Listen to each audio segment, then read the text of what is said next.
Hello and welcome back. We're here for a bad time, not a long time.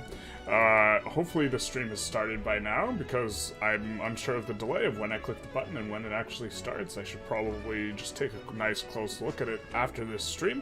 But we are here playing Byzantium. Last episode we did God knows what, but we are here trying to get Mare Nostrum. We are trying to get all the coast of the Mediterranean as our general goal.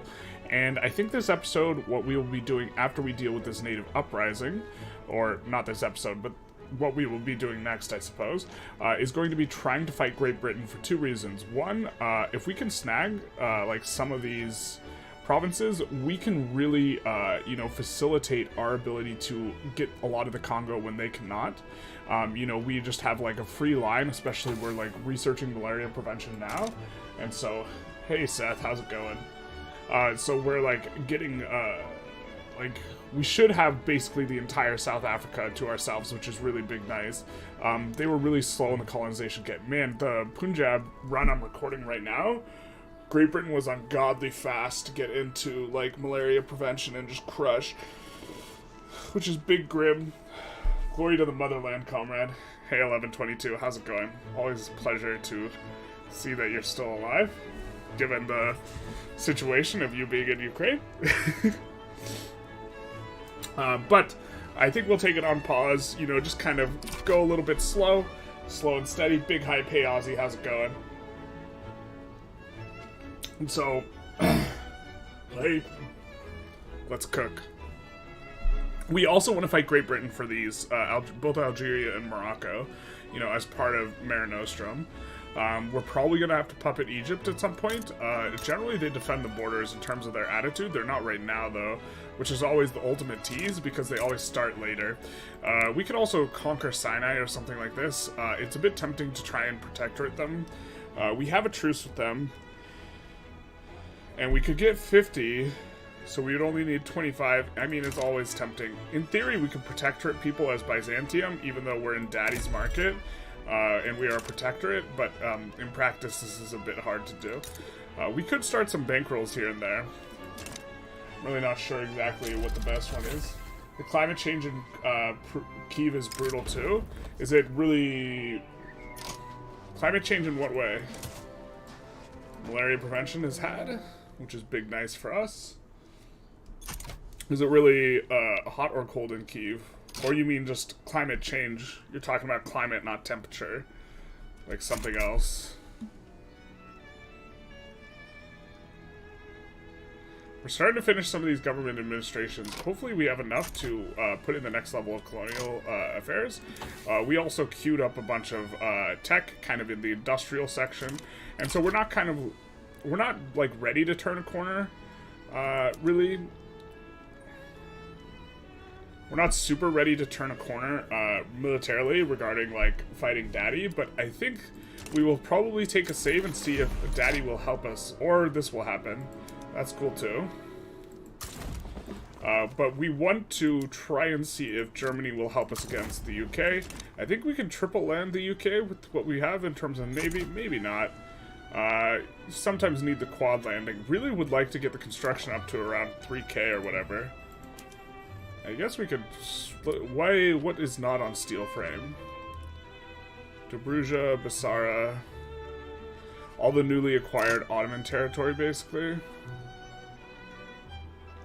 Did we not hit it with the smacky wacky button?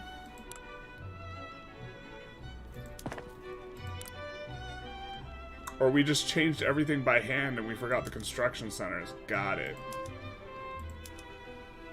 Switch to photographic art.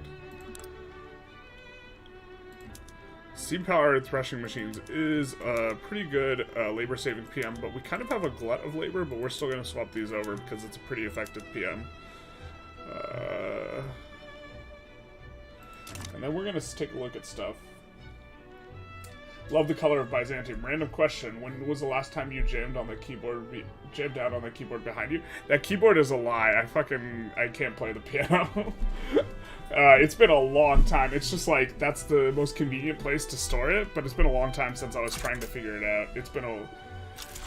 Honestly, I almost want to take it out of frame because it feels dishonest having it back there, because I think it implies that I can do something that I can't. We're gonna take, I can never resist tech. All the apricot trees died in the last 4 years. Rough. We used to have 4 months of summer, now we have 2. That is grim. Are apricots a large percentage of your, like, agricultural economy? My understanding was it was, like, primarily grain. We have to start... I think we're just gonna... I don't think we can raw dog swap like that, though. Maybe we can. How many sell orders of steel are there in the market? So steel's already a little bit expensive. And this is the thing that can maybe not withstand this. But, I mean, most of our construction centers are already swapped over, right? There's really not too many construction centers. And, man, do we really like construction. Construction is big nice. Whoops, we clicked the button. Shortage? We'll see if we could go minus a half milli. Maybe we could do this.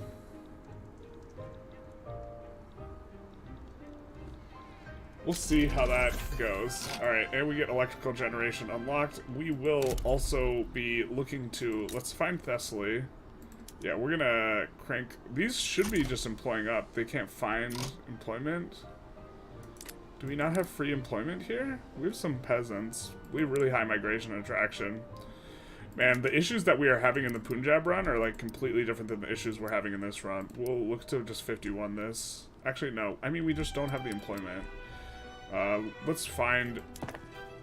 right now, steel's incredibly expensive, so we have to try and get it cheaper, but we're just gonna try and find where the tallest steel... This is the next tallest steel place. I guess maybe Albania? Because they do have some more labor there. And maybe we're not quite at the point where we can just raw dog increase up to 51. The local residents planted a lot of them there. You could have a snack on your way to work. Just pull it off the tree. That seems pretty nice. Once we deal with this, how's the volume, by the way? Because I'm not sure if, like, I'm mixing the music and the mic at, like, a reasonable level, and I keep on adjusting it, and it just feels bad. Although Crusader King's mods are just god-awful in that regard.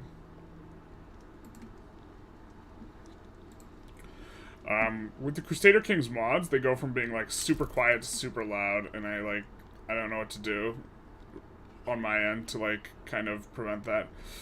We're gonna need to find some pops, aren't we? Yeah, we're almost out of peasants. I don't know the best way to do this. I mean, other than taking Chinese provinces, but we decided to improve relations with China before the end, before the last one. Oop, let's make sure we're actually colonizing everywhere. Yeah, we are. We should be colonizing really quick. Oh, but the thing is bugged, isn't it? Yeah, we have to save and load. Maybe. This is what I've noticed, is when you research malaria prevention, it's super inconsistent. It's good? Perfect. Music sometimes gets loud, depending on the drop of the beat. I think we have it on, like, fast beats, or, like, it's more likely to play the angry music with our current mix of what we're doing. A little quieter on the music, maybe? Yeah, we could do that. Oh no, we're scrolling into oblivion.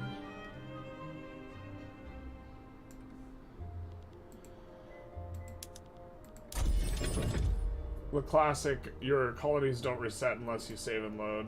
We love to see it. Alright.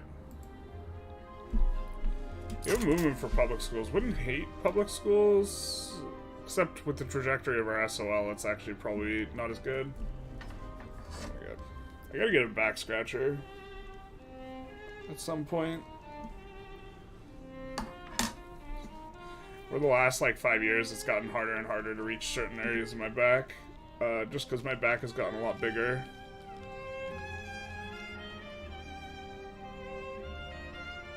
I definitely do more mobility work in the last 5 years than I did previously, so it's not, like, losing mobility, I don't think. Up to 2K construction. I don't know if we can support this, though. This part's a little grim. we don't want to get super close to defaulting either. That creates uncomfortable situations, especially if we maybe want to leave at some point the, what we got going on here. Ooh, we can also take Trucal States. That'll be big nice. There's so much we actually want to take from Great Britain, and we're almost out of infamy. God, it sucks that we have this war. We're gonna, like, be not decaying any infamy for a little bit. But I guess it's just trying to find something really, really big versus them. We do get a bunch of these government administrations finished so we can increase our colonial affairs. Only one notch, it looks like. Interesting. I think we also incorporated, we're working on incorporating these. Yeah, so our police will apply to these, which is going to be important. Is this a 5-year incorporation? It is. Let's just take a look. Since we're floating so much, we're going to take a look at incorporation and see if we can maybe incorporate a couple states here. Let's definitely incorporate Gabon. And Zambezia is a little expensive. North Angola is... we'll just put it in. And then we are floating a bunch of extra, but we can do... Why can't we do the skyscraper thing? We have steel frame buildings. Do we already have a skyscraper? I don't think we do. I don't remember building it. The skyscraper thing seems bugged as hell now. In the Punjab run, it did not prioritize in the capital, which is, like, insane. Okay.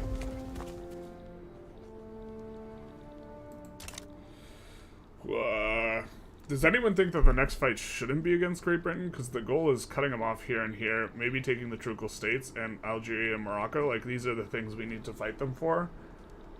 But we could fight Italy or France. Or even China for pop. Although we would have to damage relations with them.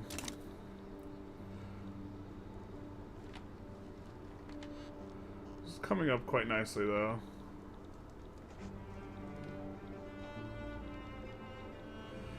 Let's just take a quick look at glass and tools. And if we can push economies of scale on either one of these. Not really on these. Tools? Yeah, so tools we can go 51 on Attica, right? This will be nice, and we can also do it here. And we'll put some railways at the front.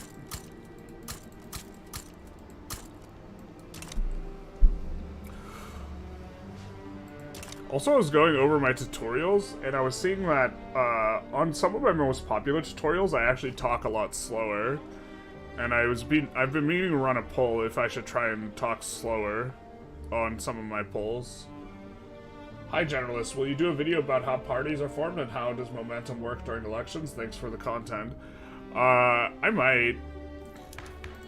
I mean, if we come in, it's like, it's highly contingent on your laws is the biggest thing, and, also your tech. Your tech determines which parties can be formed, and there's also weighting for various things towards parties, so you'll usually see the same guys in the parties. Like, one of the downsides of the corn laws, like the only one, is when you get a market liberal landowner, they often join together in the free trade party with the industrialists, which makes it very hard to put the Intelligentsia in government. This is an example of something that is kind of neat in regards to party attraction, but yeah, well, this is kind of wild. We have this conservative party thing going on. But a big part of, I actually am not abundantly familiar with what drives momentum, but I think it's just, like a layered mechanic on top of, like, voting strength that's just largely RNG based. But it could be having to do with, like, the gain. I'm not 100% sure, though. This is so beautiful. We got so much coast. We're just gonna come for Rift Valley. I think the primary war goals are gonna be Rift Valley, Gabon, and Congo. For whom the bell tolls, the tolls for thee. The Agrarian Party. I don't think. Well, actually, we would not mind the Agrarian Party gaining some momentum. Well, I guess they have to win. They have to be close to winning. So this is huge, nice, and these guys have a lot more projected votes than they did before, and my guess is because a lot more trade unionists and rural folk guys are politically active than last election, because our SOL's been rising, because wages have been rising, because there's been like kind of a high demand for wages, which tends to push the trade unionists up a lot.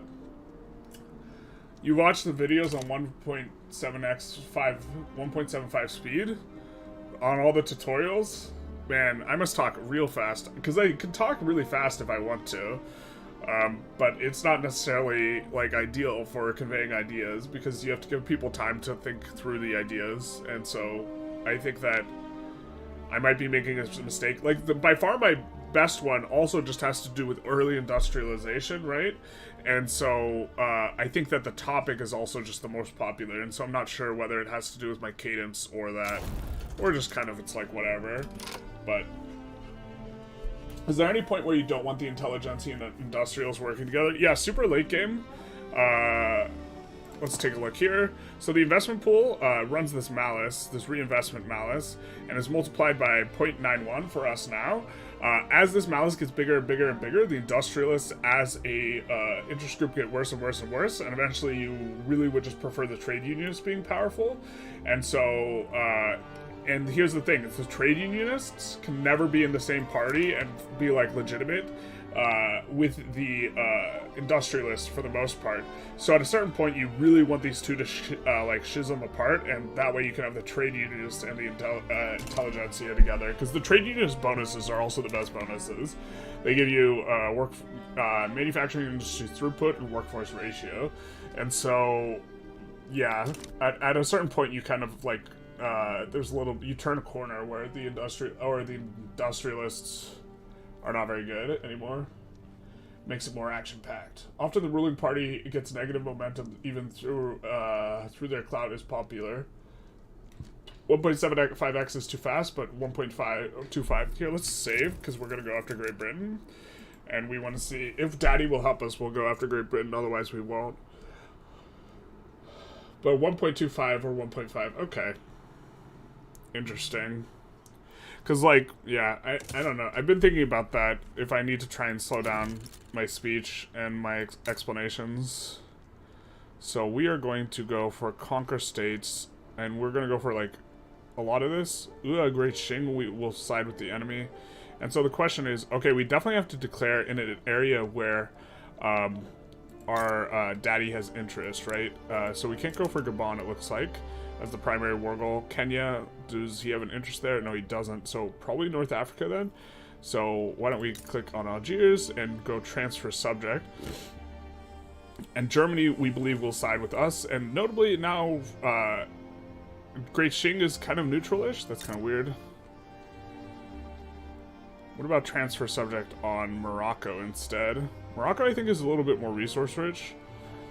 And would give us, actually, Algeria would give us an ingress into here for colonization reasons. So I guess Algeria is maybe a little bit better for now.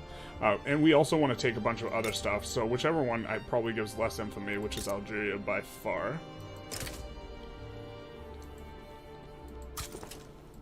And we'll see if we can get Daddy's help.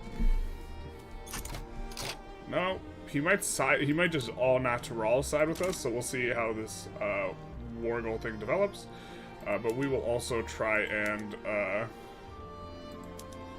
conquer British Gabon and Rift Valley. Rift Valley is the most important one.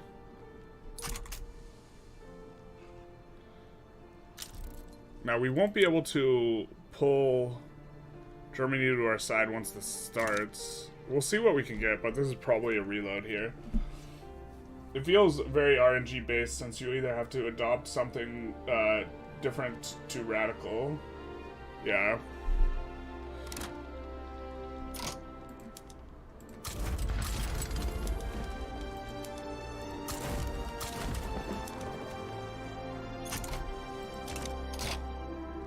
If this is not incorporating, we definitely want to incorporate it. Yeah, it is. Okay, cool. This is just a little bit. Just the tip. But I'm guessing we're going to actually need to reload anyways here. Big shellacking. And find a different war. We need to find a really high infamy war, though. Yeah, they even have Russia and China leading their way. And we can't sway anyone. So we're gonna wait a little bit to see if Daddy just joins. Like, just for free. But I'm thinking that he won't. See, here we're gonna have, also when we reform this government, we're gonna have a little bit of an annoying thing where we would probably want the Intelligentsia in Gov, but we can't get them in Gov. But this is not too big a deal. Like, well, it can be a big deal, but we're gonna be able to pass, now, proportional taxation, or sorry, not proportional, graduated taxation once the trade unionists get powerful, and so, this is kind of like the last few law passes we have are like trade unionist law passes, because you get a period of time where the Intelligentsia are super caked up, and the Industrialists are caked up, and you get all these law passes, and then the last ones you need to get in are the trade unionist ones, so, we still gotta find a war, though, is the thing. And we just can't fight. Unfortunately, we can't fight Great Britain very profitably right now. I guess we could try for France. Maybe.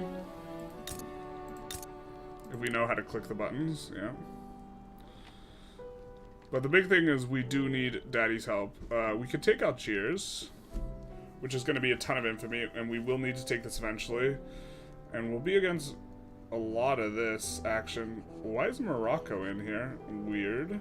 Is Morocco a... Are you a Dominion? You are a Dominion, which I think means we can do stuff against them. We could also just go for some of the... We could go for the French colonization land, right? We could go for French Congo. Look to cut them off from Gabon, but French Congo would also be nice. Both French Congo and French Gabon will completely cut the France off from here, and they would have to re-enter down here. Which would be nice, clean lines. Does anyone have an opinion on what we go for France? We also do have to... I guess we almost certainly will want to release Occitania, right? On France, but we would have to... We also have to go after Corsica. Or we could release Corsica. But I don't think we can release Algiers, so we definitely have to conquer Algiers. Maybe using game speed more dynamically. Me increasing game speed? I have found while streaming, I think we're just going to do Conquer State Algiers. And then we're also going to take Congo. If we can. And it looks like we can sway Daddy, so we're going to put Conquer State Congo as well. And we have 50 maneuvers, and I'm guessing what sway will we have to do? Ban slavery in Morocco will cost 20, and so we need to liberate... Ooh, we can liberate Corsica right now. I think it's better to liberate Occitania, though, but we're going to need an interest here to do that.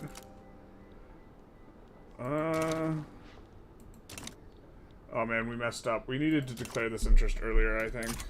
We'll see if we can get it through. But we want to live Occitania, right?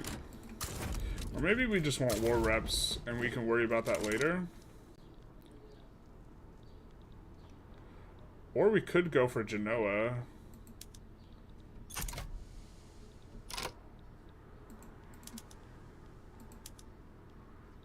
Oh, we don't have an interest in Italy either. Rip the dream. Oh, we do have an interest in Italy. Well, Genoa would give us a native interest, right? We might already have one. And we need to take it anyways. But why can't we take that? So, can we conquer state Genoa? Genoa?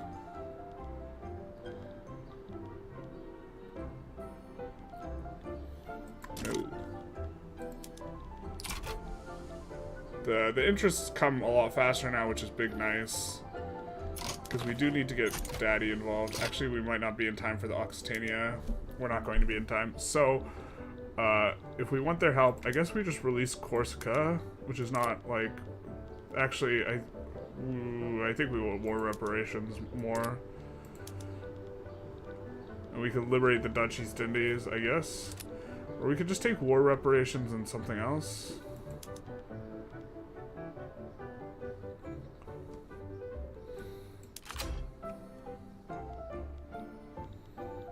This notably does not require us to land anywhere funky. It's gonna cost us 20 to get Daddy involved.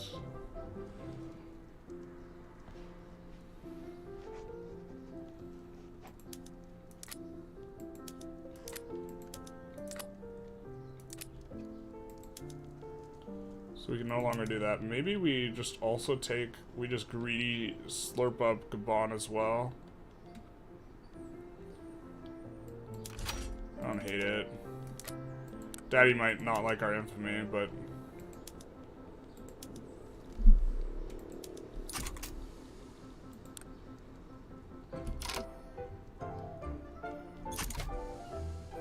Oh, we can make war reps primary too before this happens. Let's do that. Before Daddy weighs in. Fast during war, slow in peacetime. For the speed? Wouldn't it be the reverse? Germany sides with Germany. You'll love to see it. Big classic. So now, of course, Germany's gonna shellac them. And we don't need to do too much. I think what we will do is we'll actually keep the brunt of our army at home, or the 37 stack. And we'll look to... Yeah, look at all these fronts, man. Rip them. Rip the dream. We'll keep the 37 stack at home, and we'll let Daddy do most of the work here. Wait, why are you confident? Oh, you're stronger? Then maybe we can't let Daddy do most of the work. Alright, let's take a look. We do want to be able to protect against landings. So we're going to activate conscripts a little bit, then...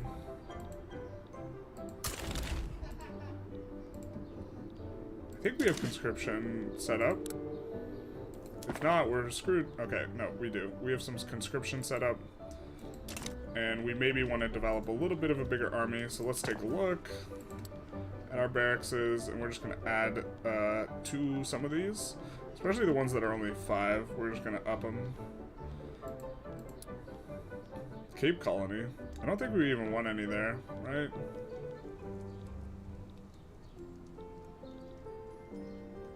Where is Cape Colony? It's right here. Alright, I think we're going to delete that. We don't even want you.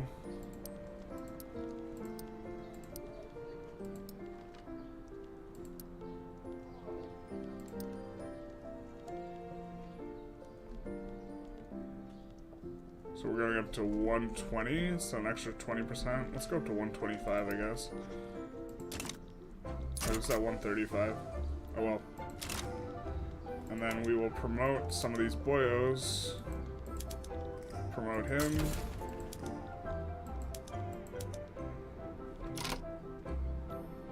He's from Anatolia. I guess we'll also promote him. And then we'll see about recruiting a guy in the Balkans HQ.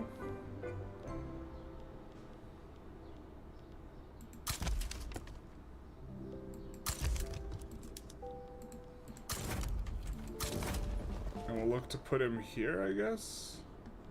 Looks like someone's already headed there. Someone's headed there. So I guess maybe over here. Great Britain sides with Germany. Well... Oh, sides with Germany against France. Lol. Classic Germany. Let's go. And, of course, we get the Agrarian Party winning. And so we'll reform here, and we will try and pass the taxes. We'll see if we can get this through. And this is looking grim for France. And if they back down and just give us Algiers, that would be kind of okay. I guess we could have put French Congo as a primary, but it looks like they're just uncertain, so this war is probably going to go off. If only there was a way to empower trade unions and industrialists, intelligentsia, and rural folk. Their bonuses are juicy, and I tried to do that. Yeah, you have to generate a lot more authority and do a lot of juggling. But it is possible. We kind of did that with the Armenia run. We got 4 groups powerful all at once, except it was the petite bourgeoisie, but we were deficit spending out the ass, and so it was actually really good. Speaking of deficit spending, let's try and get another consumption tax down. Oh my god, can we not do the trick? We're not close enough. No. We might have to raise taxes here. which is not what you want to do when you're running out of peasants, but I think we are also pulling off quite a bit of pops, it looks like, from the German market, so maybe we can... Actually, maybe we're fine at just a 50%, like, shtick. Maybe we can go up at the speed. Sorry, everyone who likes the faster speed. But if chat speeds up, I'll just slow down the game, otherwise we'll just keep on keeping on here. Maybe we just get our guy in it, and don't have him play defense. Given the current situation, this has actually turned into a huge war, where we are not that much stronger. So, and unfortunately, Dad is in charge of the war goals. So,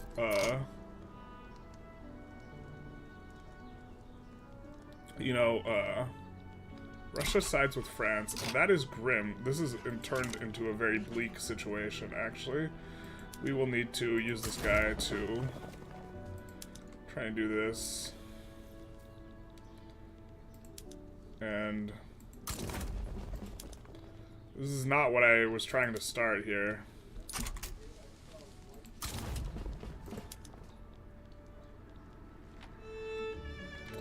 This is not what I was trying to start here. It's absolutely huge war. Almost want to load, but this is like, I don't know, not... How many GPs joined against us here? Qing and Russia. Qing's not a GP, but they're kind of pretty caked up. And we got one on our side.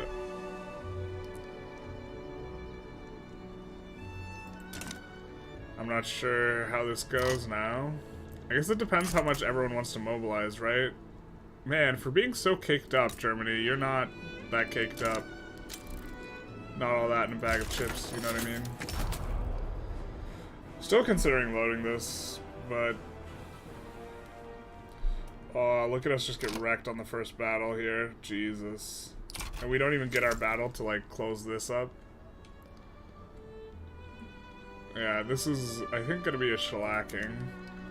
I think we're gonna get riggedy wrecked, son.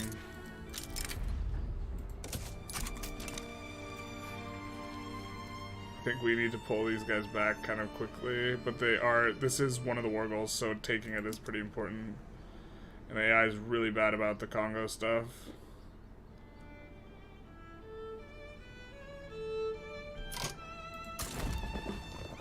And we'll put in over here now. Russia also generally uses terrible PMs. I think they're hard-coded to do that or something, because they always do it. And we don't really need this big a guy here, though, do we? So maybe we want this guy over here. And we'll just recruit another guy in whichever HQ has the fewer guys here. And we'll just mobilize him and send him over here, because to advance against nothing. And looks like this is... I don't know what happened here. I guess we had our guy leave. Oh my god.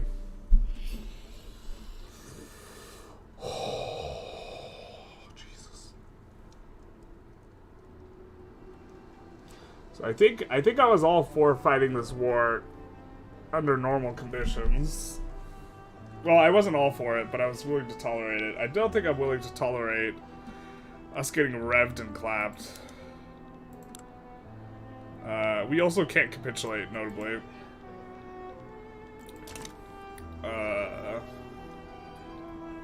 wish you could know how close your overlord was to revving, because it's such a big inflection point in regards to, like, everything.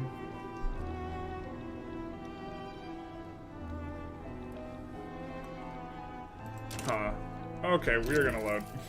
And we're just gonna pick a small war we can win on by ourselves. Also, this is gonna completely, this is gonna completely wreck the market as well for us, like, what's going on here. Like, everything will be 75 plus or 75 minus. So, like, even without a war, like, this was absolutely backbreaking what's about to happen here. Yeah.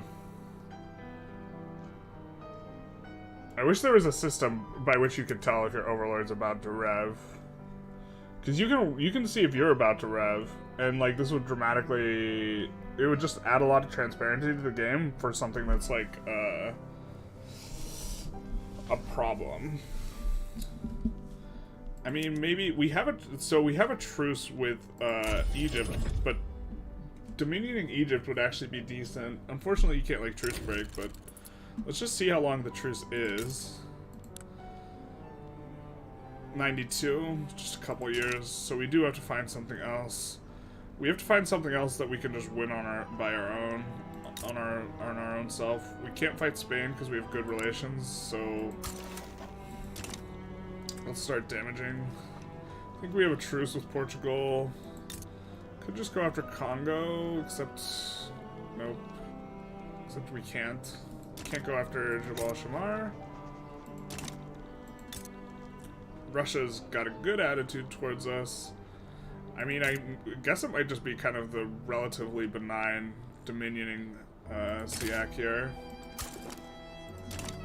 It's kind of like a lame play, but well, I guess maybe we could have gone for Argentina, Peru.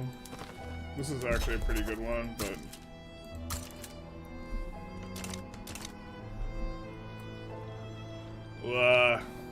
such a bad start to this session, man. We're just gonna get wrecked by... Or maybe we should even go for independence? I think a part of why Germany got wrecked also has to do with all of their trade routes get nuked when that happens. But considering we know that they're gonna rev, and we're gonna have like minus 75, plus 75 situations, I think we want to actually build up a little bit of rural stuff. I think we already set ourselves up to build a bunch of rural stuff, but I don't know what to do here, actually. We're just going to put in more war goals on these guys so they become likely to back down, but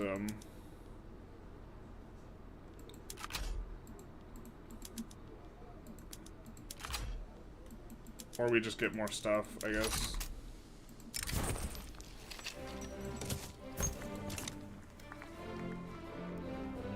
Migration is helping so much, like actually being in Germany's market's pretty nice at this point.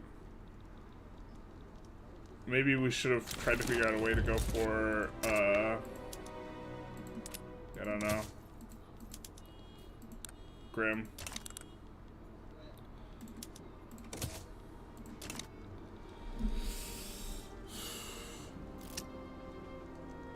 Man, people don't like Endgame. Are you talking about me or other people?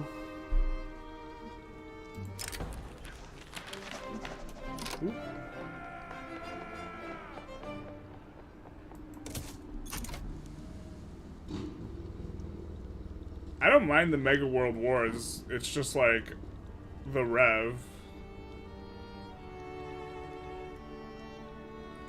I'm curious what you're referring to, though. It's not abundantly clear. The endgame tends to be a bit of a slog, though. There's also, like, a lot of the interesting stuff is, like, passing laws and, like, moving around in this and actually having control of, like, a bunch of your queue or whatever. And by the end game, it just becomes mainly just auto queue if you stay whatever, and, like, just construction becomes a little bit more mechanically, like, intensive. I don't know. I do think the beginning of the game is much more fun starting a game. And that they need more endgame mechanics. I'm gonna go speed 4. And did we did swap over, so we're kind of coming into this like new construction level. We started the episode with like 1500, and we're just gonna keep trying to crank up construction as we can. We're gonna need, I think, more glass is what we had said as well. And we can build power plants. Are we building a power plant anywhere? No, we're not. So where do we have the most labor that is incorporated? And it's southern Serbia, so I guess we'll build a power plant. Actually, let's build one in Mosul. So I think Mosul has nothing. AutoQ not doing the best job at playing whack-a-mole, so we will come at it. They're doing okay, though, I guess. Endgame border gore makes me quit every time. Half the world is revolting. You mean having a revolution, or is causing you nausea, because there's two kind of understandings of revolting there. But, I mean, I kind of agree with both. We do have a little bit more we can put in this. A little bit more authority with our new ruler. More popularity or whatever. It's really rough when you have all the low authority stuff, like laws, and then you get like a really low authority guy.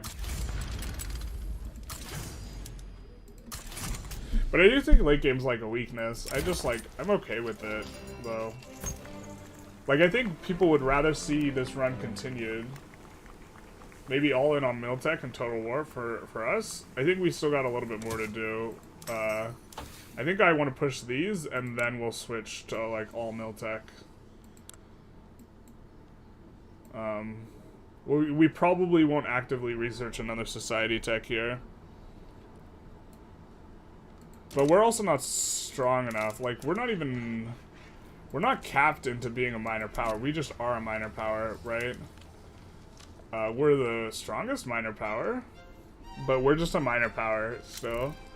Like, although if you sort by GDP, hey! So this is really just us not building the military, but I'd rather crank up to like 5k construction and like be in a super, super good spot there, I think. Because we do have to fight Daddy. And I think, if I'm not mistaken, Daddy has a pretty nice alliance matrix. Oh, he doesn't. It's just with... Well, I guess just having Great Britain is pretty nice. It's pretty big nice.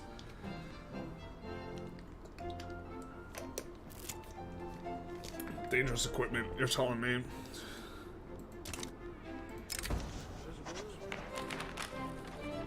Whoa, we have to check approval of people. Alright, so we'll lose the trade unionist bonus if we do the other one. So, and it's not in our major manufacturing area. So we're just gonna get a nice cheeky dominion off on them. And we have to check again, because if the trade unionists are not above 20% clout, we do want to get them above 20% clout, because this doubles their bonuses. Currently getting doubled bonuses from both the Industrialists and the Intelligentsia is really nice, except we don't have the bonuses because they hate our guts, so that's not good. Once we get onto proportional taxation, though, or graduated taxation, we'll be able to lower taxes, and this will make us more legitimate and other things, which makes it easier for us to do, get bonuses.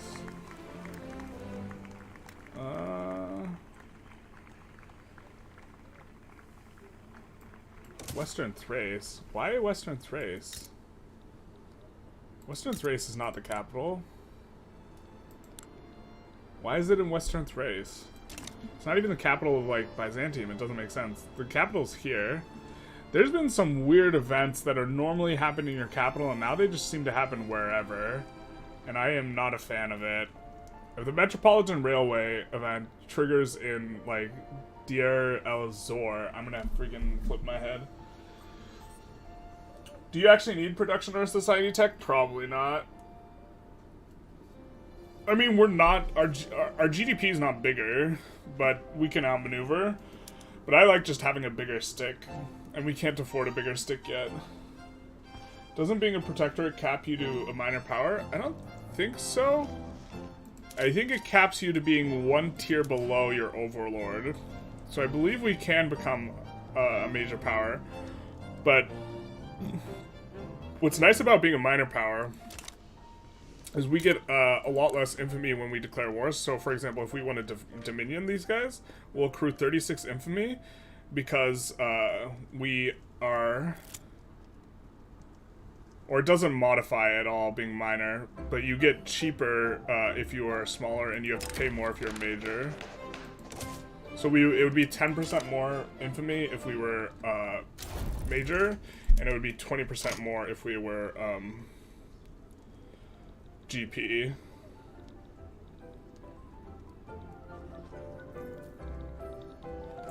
Okay, so Germany revs if we have a weird world war, which leaves us, and they haven't revved yet, which actually just leaves us in an awkward spot. We can puppet one of these guys, I guess, or dominion one of them.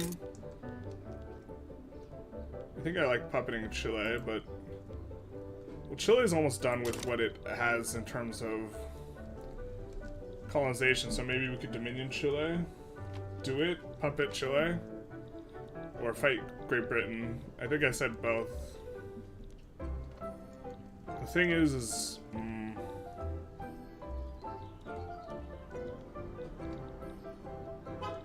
let's check our colonies. I mean, we want to find another war. This is the thing.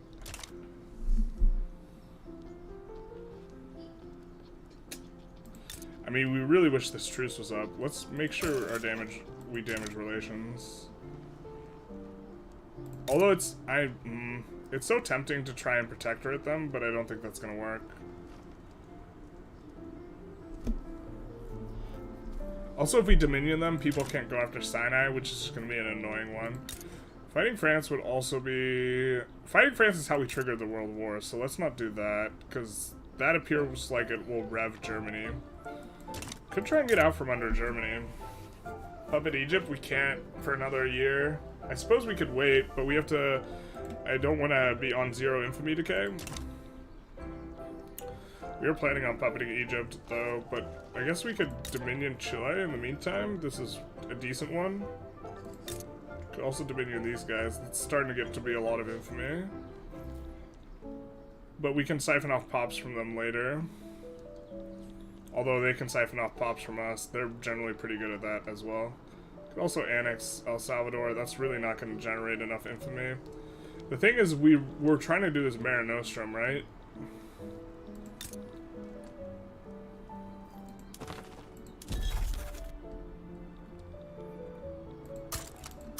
Maybe we look to release Andalusia. This is like a low infamy play, though. So I think I like just dominioning these guys, actually.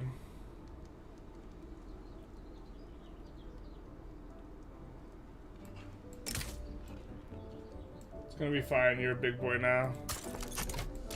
We can do it all by ourselves. We're all grown up.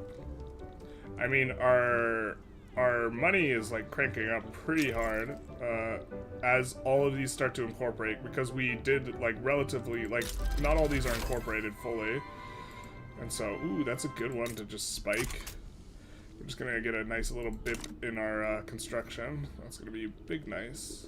We'll just wait for Monday. 15% more construction. Let's go, baby. We'll also put in more reps. Probably should have saved before this, but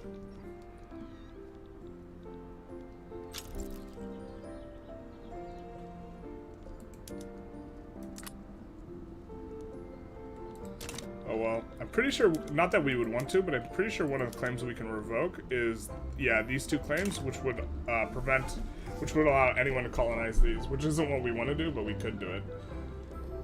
The German border gore is so bad. I know Paradox doesn't like railroad, but certain events should be triggered, IMO.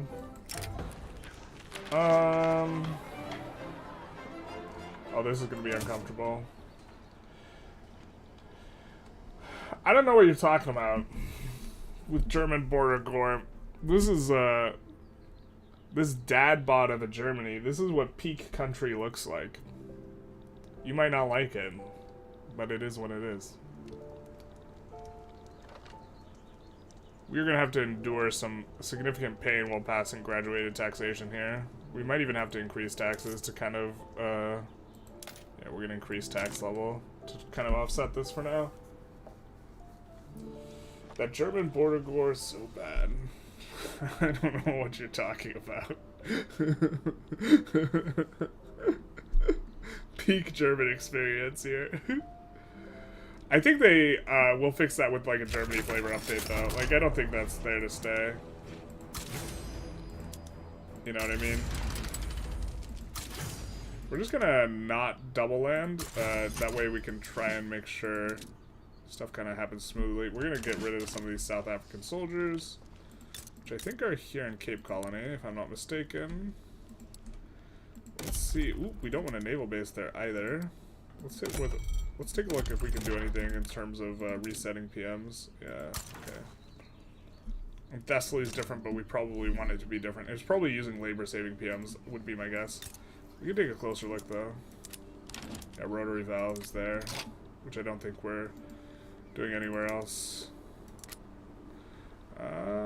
Let's try and expand some of this stuff out to 51. We are encouraging manufacturing here, so it will be good. And we'll just need to put some railways there at the start.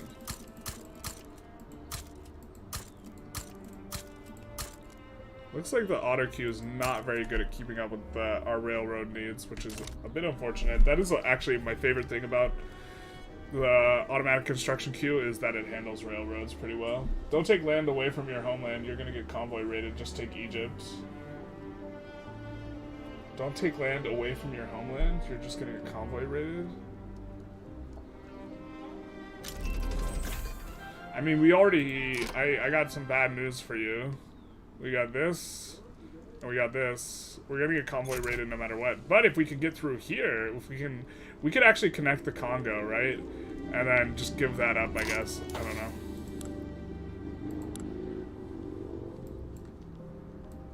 Oh my god, my brain like turned off. We just researched something, but I don't know what it was.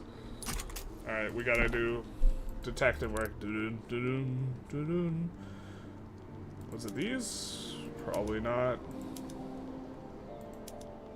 Was it electric? No, we can't do that switch yet. That is electricity is a big one. Get a little hero uprising. Not a hero, a martyr. Electric sawmill is real good. Big, nice. I don't think we have any. Maybe Germany has some electricity already in the market. I'll look at chat in a second and see if they have any opinions. Alright, we're gonna do that. Just roleplay Putin and his voice's advisors. You mean just have all my political enemies fall on bullets? They just trip and fall out the window, fall on some bullets. You know how it is. You know how it is.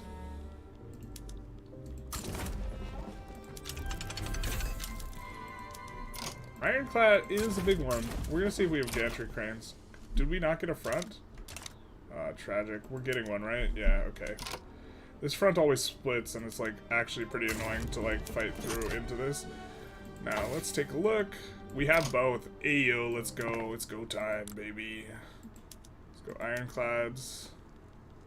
Let's go industrial port. We're gonna have to make steamers now. Military shipbuilding. Big, nice. And we also gotta swap over all the fishing. And not forget to do that. Steam trawlers. Huge, nice. Doctrine of iron and steam, you're telling me. Power projection, maybe? We actually don't want the power projection. I think we do want offense. And graduated taxation. Of course we're gonna get lucky, right? France sides with France against Germany. Interesting. What is this over? They want to conquer Jambi? Conquer Johor. Huh. Well. We don't mind that happening.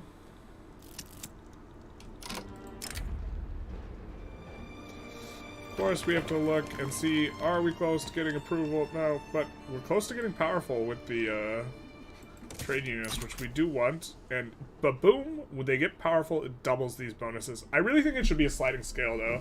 From like 10% to 20%, these should slowly slide up to a plus 100% bonus, and it shouldn't just be a like binary, you get them above 20% clout thing. I don't think we can cut through red tape, but I don't think we want to do this. So we're going to cut through red tape, and boy oh boy are we going to be in pain. Let's see if we have insufficient tax capacity anywhere. We do in North Borneo, of all places. Alright, fair enough. Gonna have a few of these to the front of the queue. And then, for whatever reason, we can't survey a skyscraper site. Oh, now we can? Cool. That's super cool. We couldn't when we were floating 700, but now we can. That's nice. That's how we drew it up, right? We're already 51 here. I think we had a decent level. Yeah, we'll build up here a little bit. Maybe here? I don't know. We need a lot more. Not sure where we're... Actually, where we're supposed to put him is kind of just wherever we're both tallest. is where we put him next. So we're gonna put a bunch in Ankara. We'll put some at the front, some at the back. We'll be off and away. Roleplay Putin. To roleplay Putin, you need paratroopers in game. Yeah, so they can land and then all get massacred. And wipe them out trying to take the enemy capital. Hey, let's go, baby. That's what people know and tell about him. Well, that's what people that know him tell about him. That's funny as hell.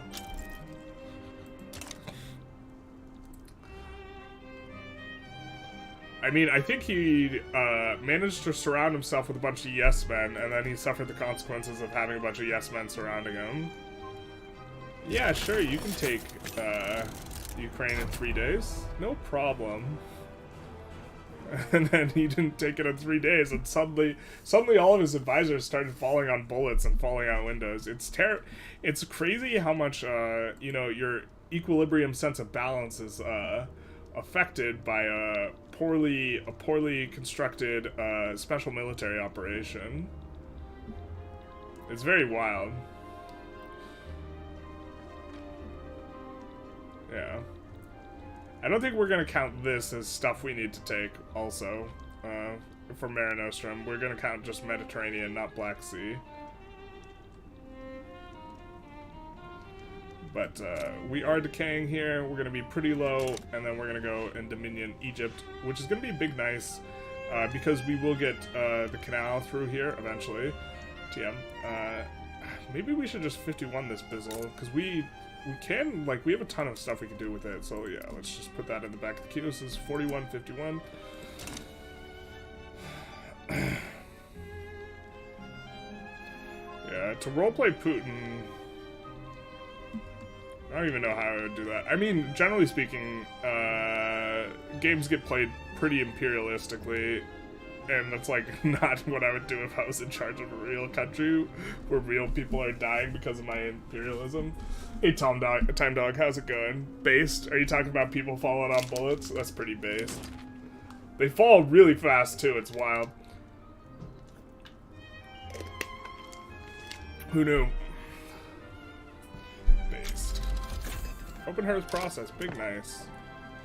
I still don't know which tech we finished that I, like, just have no idea what it was. Maybe it was a military tech? Someone told me that the bicicletas are not as bad as they look, but I remember just, like, experimenting with bicicletas and then not feeling very good at all. Let's just get these all on auto expansion. Just as a point of making the queue a little bit easier.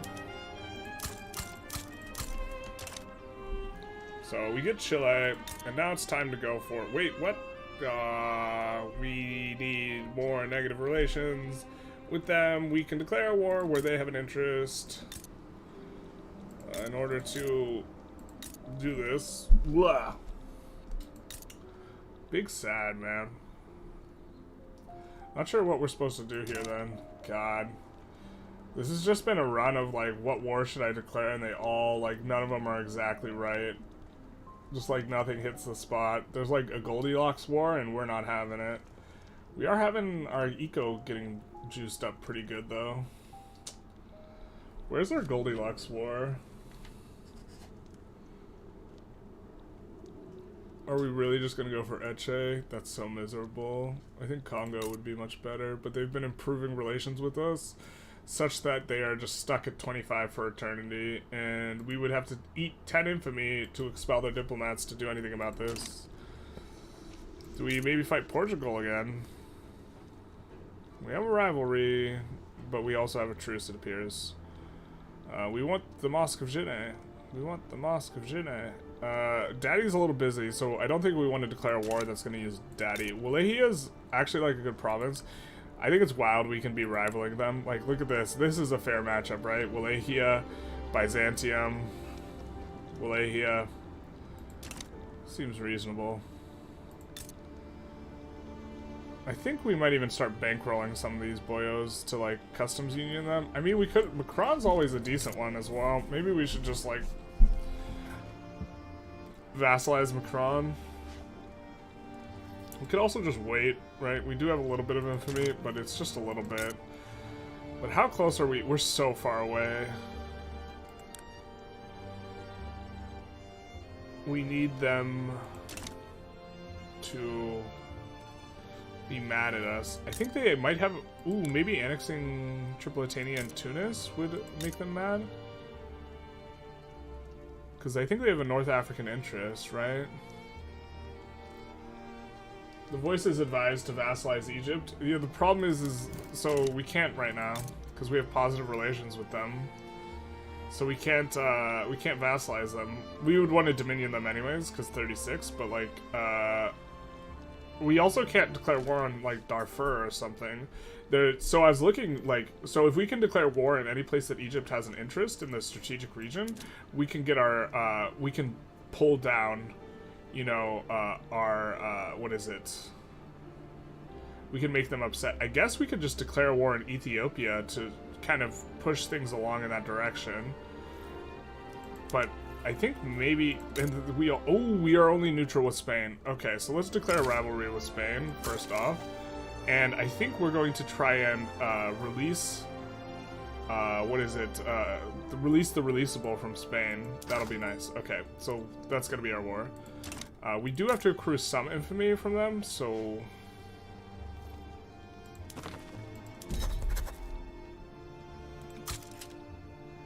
I'm not sure where we want to accrue it exactly.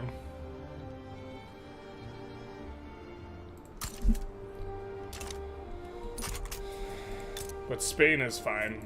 I think we can fight Spain, right? They're weak. Man, Spain's super strong in the Punjab run. I don't even know what to make of it. But we are a little bit stronger than them. And I think we could, I mean, we could definitely afford a way larger military. So let's also just put the military in the queue a little bit. And then find a Spain war we like. We will also do some of this action. Macedonia. Alexander the Great would hate that there's not much military there.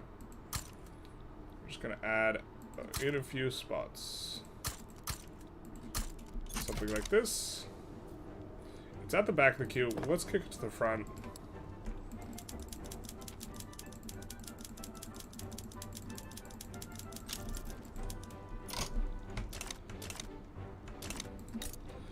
And we need to start a war. Oh, we're not done with this yet. So, rip the tree. We can't start a war yet. We do want to vassalize Egypt, though. We just have to wait for our relationships to get bad with them.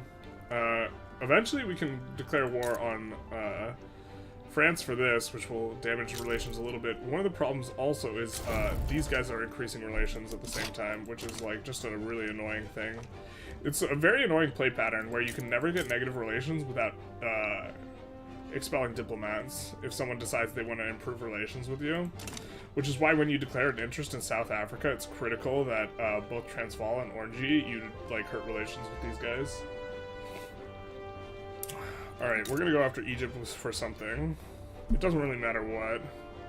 But we're gonna release their stuff here. I guess we actually need to take this, the Baleares, and Melilla. So we can just conquer the Baleares. God, that's so much infamy. What the fuck? So maybe this is a save before we do it. Because we have to fight Italy too? Jesus, man. But what if we take Melilla as the primary war goal instead? Or that's a treaty port. I hate this mechanic where, so this occasionally is the case. So let's take a look. So this is Melilla. Maybe my eyes fail me, but I didn't see Melilla in here. Right? So we actually can't take Melilla because it's a we can't take Melilla because it is a treaty port, and you're not allowed to take treaty ports off of someone who's like a similar great power type status as you.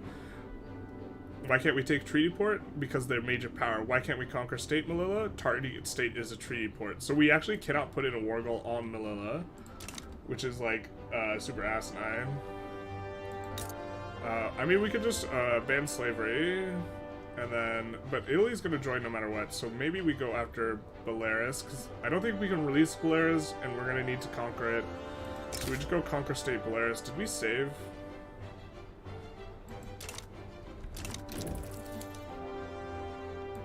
save again, in case we didn't.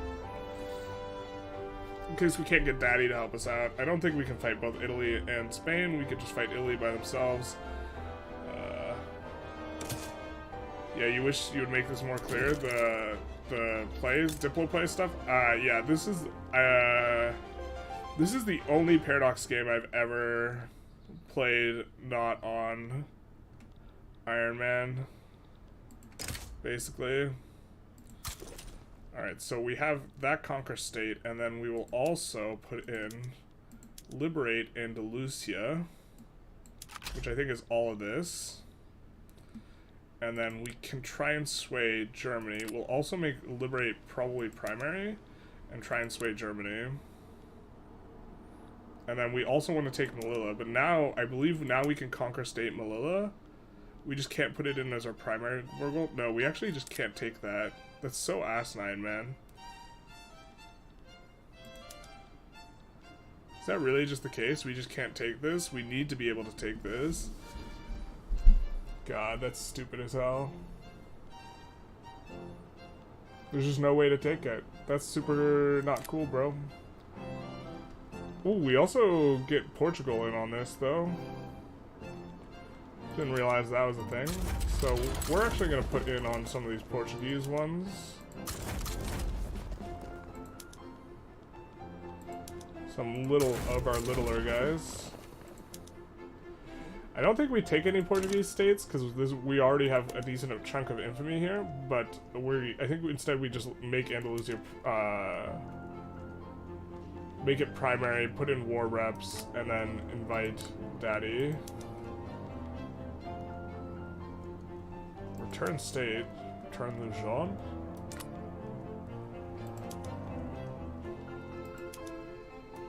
Revoke claim on Catalonia, that's funny.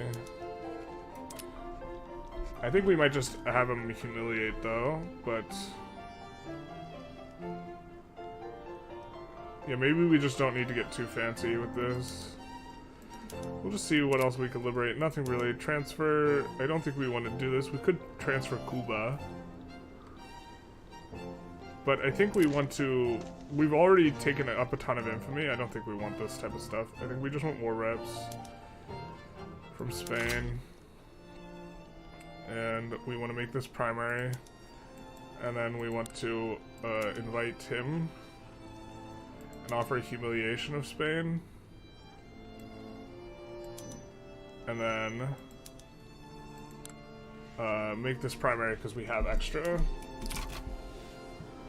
Of course, they'll have no reason to back down, but Germany, graduated taxation, big nice. So we can probably now just lower the taxes a bit.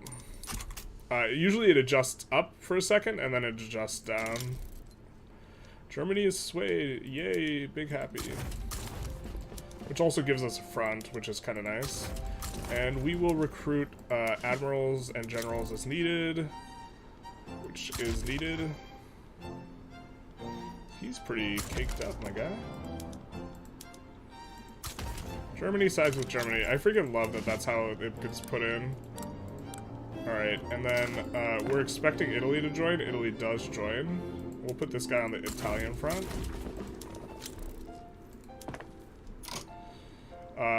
Of course, there's no way for us to let Italy join, because Italy has to join after we pass this, and we have to get Germany to join first, so there was no way for us to, like, use any of our maneuvers to kneecap, Italy, which it would have been preferable, but this is also kind of fine. And we'll just be able to push in on this Portuguese land. And this will be medium nice, you know what I mean? Are you picking up what I'm putting down? The medium nice. You just wish you'd make this more clear. It's also weird that when you have good relations, invite great power, and they join and abandon you the next day. Yeah, that is super obnoxious. There was also one time we were playing as Syria, and we were in Russia's customs union, and then we go to, like, vassalize the Quasimid state, and Russia just joins against us or something. And it's like, what? We're like in his customs union and just expanding the customs union. And he's just like, nope, can't have any of that. Don't want any of that. And people can be genial and join against you for nothing. Like, they don't even get offered anything. They just randomly join against you, like, with zero, like, so here I'm guessing Italy got offered something, right? No, Italy got offered nothing, but, okay, whatever. Italy doesn't like Germany. But this is, like, a situation where, you know, there's situations where they like you and they join for literally no offer. And it's, like, absurd. We actually do really care about enforcing kind of quick because we have noticed that Daddy, if the war's not going very good, Daddy's just like, you know what, we're out of here. We outie. And so we will see about recruiting more generals. The Zanj HQ is over here, right? We have, why do we have someone in Zanj?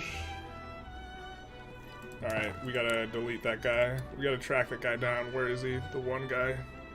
Zanzibar, is it this is what's doing that? God, that's annoying. But we're just gonna push in through these with these three and then land with those three as well, I think. Oh, Germany's also fighting another war, so they actually will want to get out of this one like more quickly than they normally would. And we get an uprising, so we're gonna recruit a general. I think we have more guys in this HQ now. We'll have him deal with the native uprising. Oh, he was a 12 stack. Where'd he go?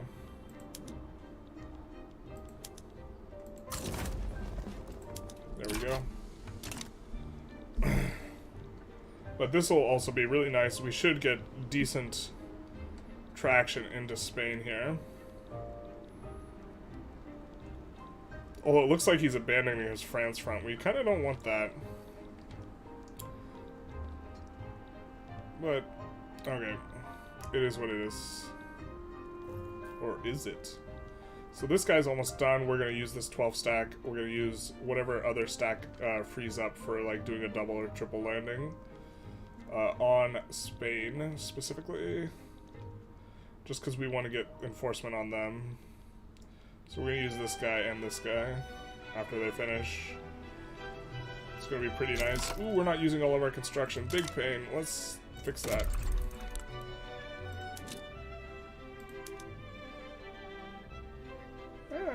We are okay 31ing this, or sorry, 51ing it. We're gonna put in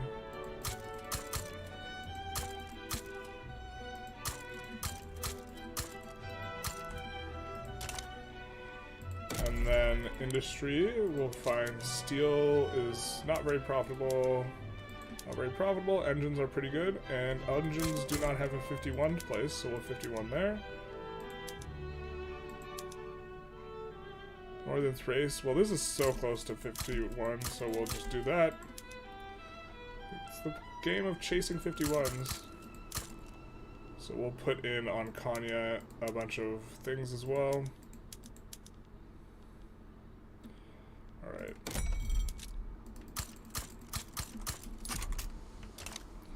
That should keep things going for a bit.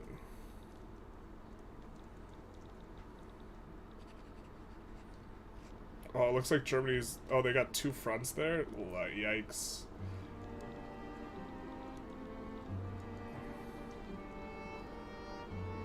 Actually, I think this whole Portugal like thing is just pretty unnecessary. So we have Pantelis and Stamitos, and we are going to recruit another general in Triple Land here. Just to try to enforce quicker on Spain. We have Pantilos, Stamitos, I think was one of them.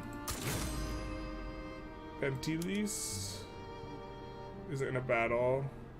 So we'll just, I guess we'll just double land them and hope that it works. But we don't need any of this noise, to be honest.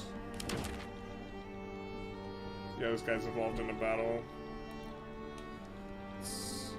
Pretty unnecessary. But us also landing, Italy will try and land their capital as well. Do they move their capital, or is it stay in, like, Sicily? Yeah, they do move it. Campania is the best spot for it. 2 arms. We'll also finish up this front pretty quick as well. It's not very large. And so that'll be good. economy's kind of coming up. We are running that. Of course, we did decrease taxes. We could re-increase them, but I don't think we want to. I think we want to stimmy this baby up. Just as long as, you know, our credit line increases faster. But we do... I suppose we don't... We want to keep at least 1/3 of this, because when Germany revs... We also finished a bunch of this, so we can do stuff.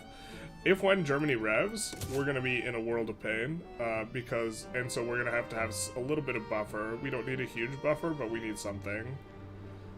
So this is 100, so we're going to use another bit here, and then we're going to do survey skyscraper site, and then we probably will want to do the Nile-Panama Canal, or Nile-Panama Canal. Survey a Suez Isthmus, or maybe we already did this.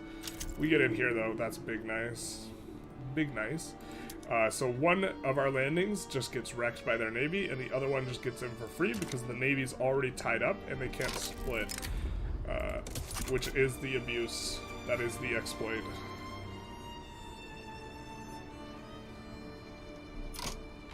And we have these guys. We only need one of them there, I think. Actually, I don't even think we need the one of them there. I think that pushing this front's not really that necessary, so...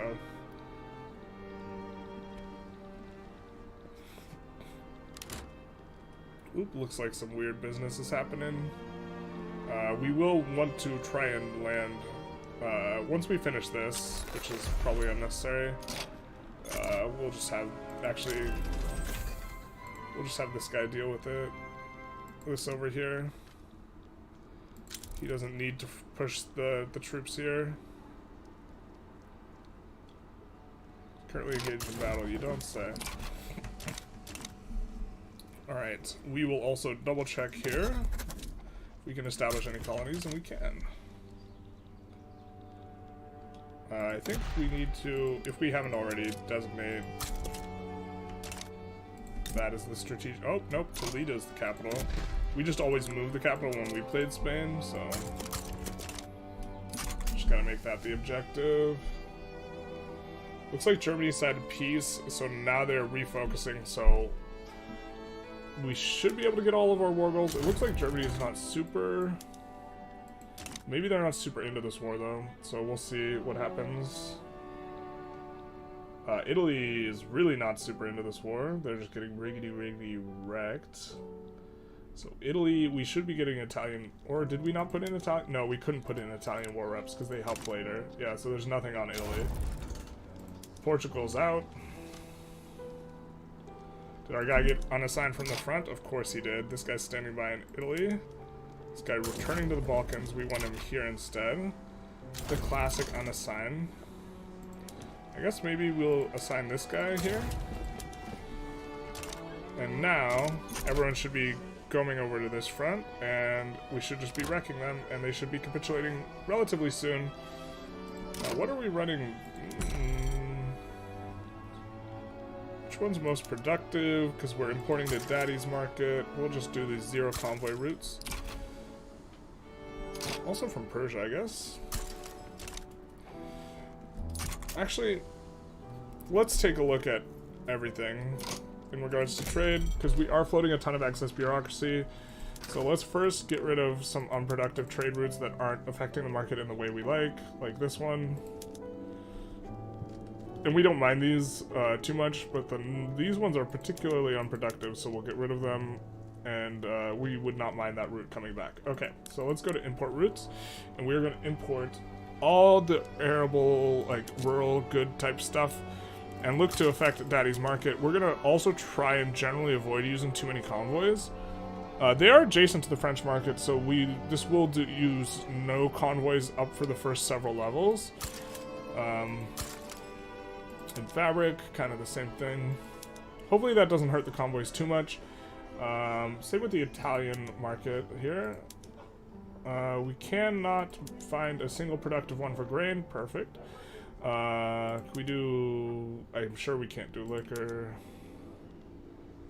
Oh, we have it sorted the wrong way. GG, rip the dream. Alright, let's look for grain again. Yeah. Would not mind making iron a little bit cheaper.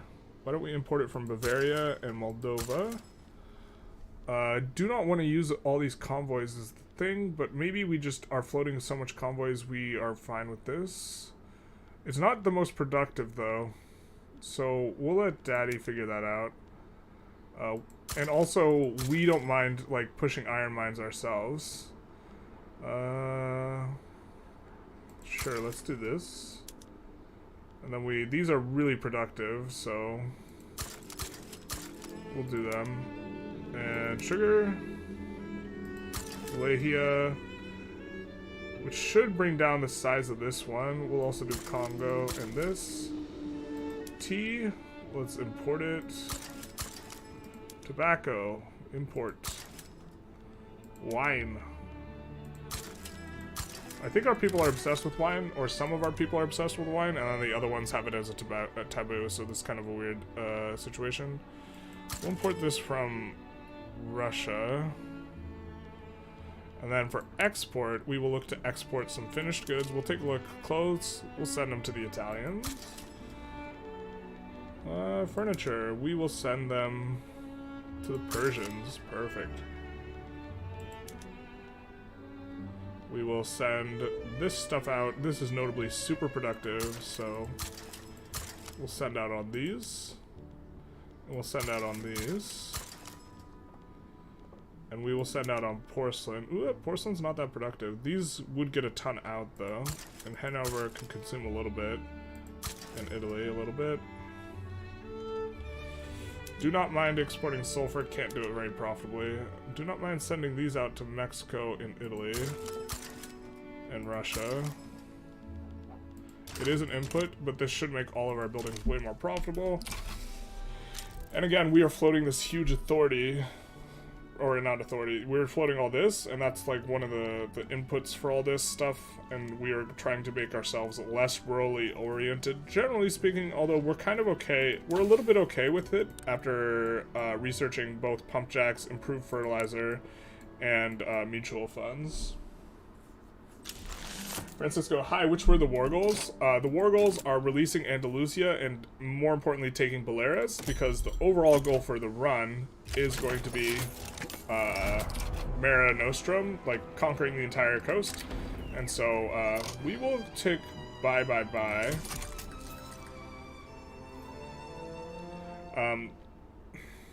But we are trying to, so with Andalusia, we'll be able to puppet Andalusia later or whatever.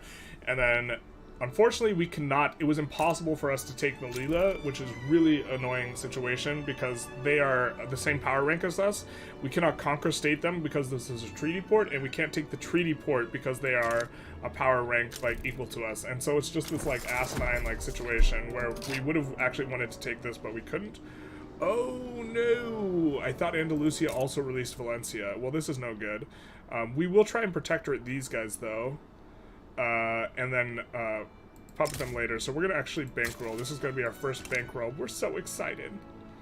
Probably don't need to damage relations with these guys anymore, considering we're rivaling them.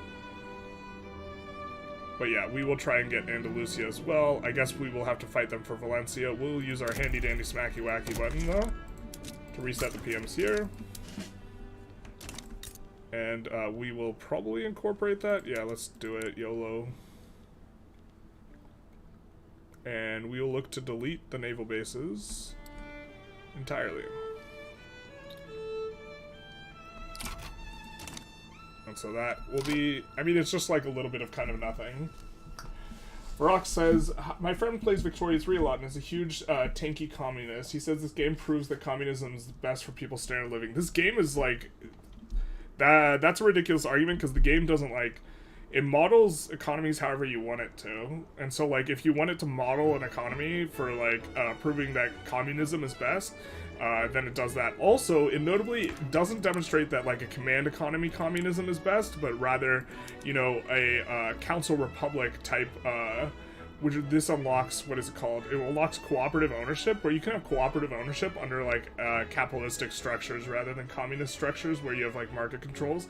The overall underlying philosophy of the game developers seems to be that, you know, worker co-ops and like rampant capitalism is bad, but that also like command economy and price fixing by the part of the government and not using market controls is also bad. What counter arguments could you help to provide me with? That this is a video game. The video game is like balanced however they want it to be balanced. Is probably the best counter argument. I don't know. Like it's not balanced. It doesn't demonstrate anything about reality. Like any like inherent truth about reality. We also have a lot of infamy here, and so we will kind of just wait until we still can't. We can't quite. Maybe we just wait until we can Dominion Egypt, and this will be, you know, pretty. We're coming along quite nicely, and then we'll look to. We could actually maybe even puppet Spain later, because I think we knocked down their power rank. Maybe we are stuck here though. Are we stuck in this rank? Someone said earlier that we were stuck in minor power because we're a protectorate, and we just might be, because our economy is huge, but we accrue very little infamy when we're a minor power, that it's not like terrible, although the benefits of being a GP are like more substantive. Yeah, I mean, that's such an absurd take that this demonstrates communism. It doesn't, like, the game could be balanced differently, right? Like, you also, by the way, command economy sucks. This is the most like replicating command economy. When you go command economy, you actually depress SOL tremendously because consumption goes down, because this bonus or this malus here to the investment pool here, like if you want to talk as if the game mechanics actually reflect real life, which it doesn't, the command economy, this malus gets bigger and bigger and bigger as your economy gets bigger and bigger. Like as you start to get to really high GDPs, this applies to all the government dividends, so all the dividends of the state, which means like you like it just atrophies the like government like tremendously. Like good luck getting to 2 bill GDP going command economy. I don't like Council Republic's really good for getting to 2 billion GDP, but not that. Capitalism is cheaper due to the investment pool. Well, command economy like gives you an enormous amount of control. And like, if you somehow can pass command economy and you're still at like 200 mil GDP, which I think you've probably messed up a little bit if that's the case, it's actually like really good, but it's only like temporarily really good. So, you know, we'll see if we can protectorate these boyos. Even though we won't have a customs union, this will be the plan. We could also try and fight Great Britain. I mean, we would like to fight Great Britain. We cut them off here, though, which is nice. We could try for Congo or France as well. We're gonna have to evaluate once this war ends what we're doing. Are you gonna ignore Are you gonna go on an ignore infamy spree this round? I kind of like never like doing that because it just feels bad, but we might at some point. I mean, like, I'm going to try and get Mare Nostrum, and if that involves us going really high infamy, I'm going to do it, and if I can do it without doing that, I probably will do that as well. That will be... But yeah, to answer your question, I strongly reject the premise that just because,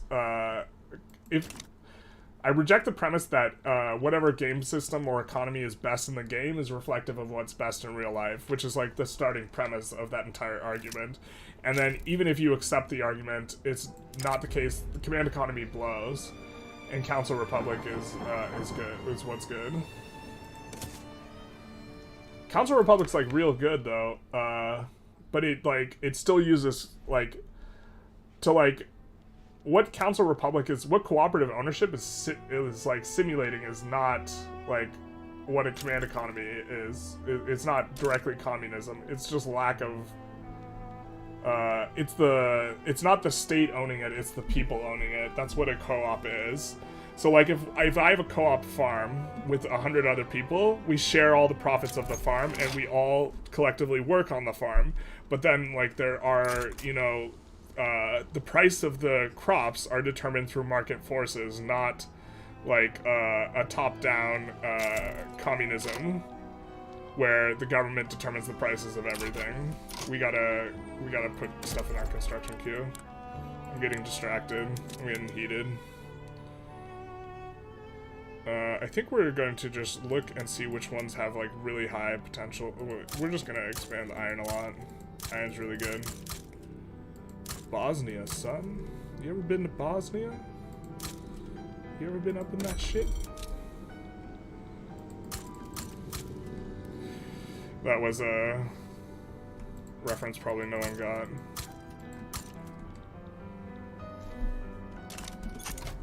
You ever been to Bosnia, son?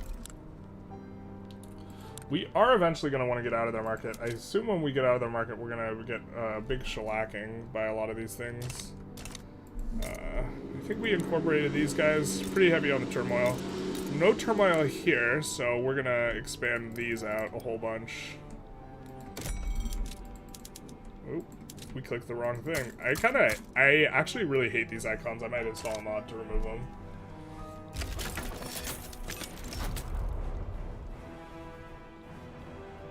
For multiple reasons, we hate the icons.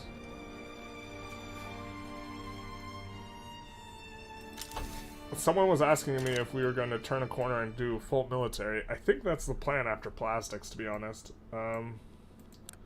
If plastics is not spreading to us, we'll pull off of it. Oh, we're also not spreading combustion engine. Big nice.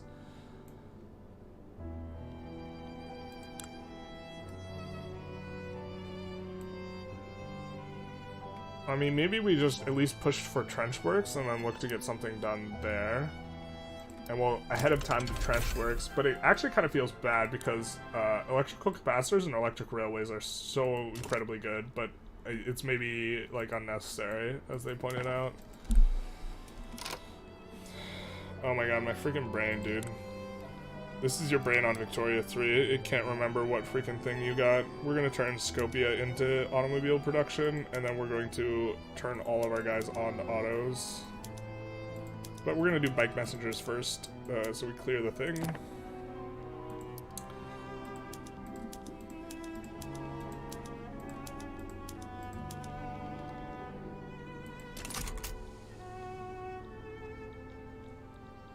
I think we still have conscripts activated because we haven't been out of the like Spain war yet for long enough. France colonize Ecuador.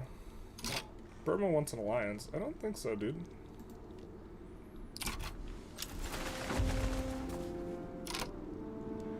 You think that the icons cause some lag as well when you reach 10k construction? Yeah, you know when they really cause a lot of construction or a lot of lag? When you have 69,000 construction. Then they cause a whole lot of lag. This is true. This is the way. We are going to need some bureaucracy here. We have insufficient tax capacity in several spots though, so we're going to just, you know, add a bunch of admins at the front for these places, and it's going to feel very nice. And by a bunch, I mean just a little bit, because they just have small penalties. Scopia. And we can have more declared interest, so we'll do that too. Yeah, it's like a wild premise, though, that because the economic system works in Victoria 3, it's gonna be good in real life. Like you know what, another thing that's like not the case in like real life, like multiculturalism isn't just strictly better, and like immigration causes people to get upset. Like going like, oh, what is this? Okay, it's Equatoria, got it. Like people get freaking pressed about people coming into their country. Illegitimate government alert? Thank you. Wow, that's super illegitimate. Was it because this party? Oh, because this came. I hate this too. This is super stupid. So these guys were part of the rural party together, and then the party schismed, and so they effectively have no votes. And so until the next election, we got to do this. Kind of stupid. Even though they were the properly elected government, since parties changed, we're super illegitimate. And now we're probably gonna have to do something else. But we can also pass, if there's anything that the Industrialists or the Industrialists want, we can try and do that now. Ooh, we would want to get on elected bureaucrats. I didn't even know we were on appointed. We must have started on appointed. And we are, unfortunately, the ruler's not as good. Oh my god. We're gonna double check. We have been struggling in the Punjab route so much because our guy has been freaking bandit, like, very continuously. We're gonna put a ton of these in. And we're gonna swap, I don't know if we can swap all of these to plastics immediately, but we're gonna swap this to plastics. Just gonna use a lot of oil. Probably cause a shortage. Yep, that's exactly what it did. We're gonna put the oil at the front of the queue, but we're just gonna run the shortage. Partially out of laziness.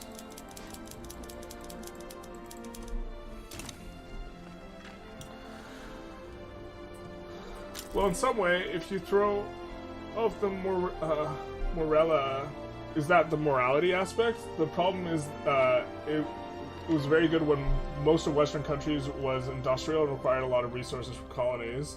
Now most of the world GDP is service-based. I mean, that's fair, but the notion that this isn't causing, like,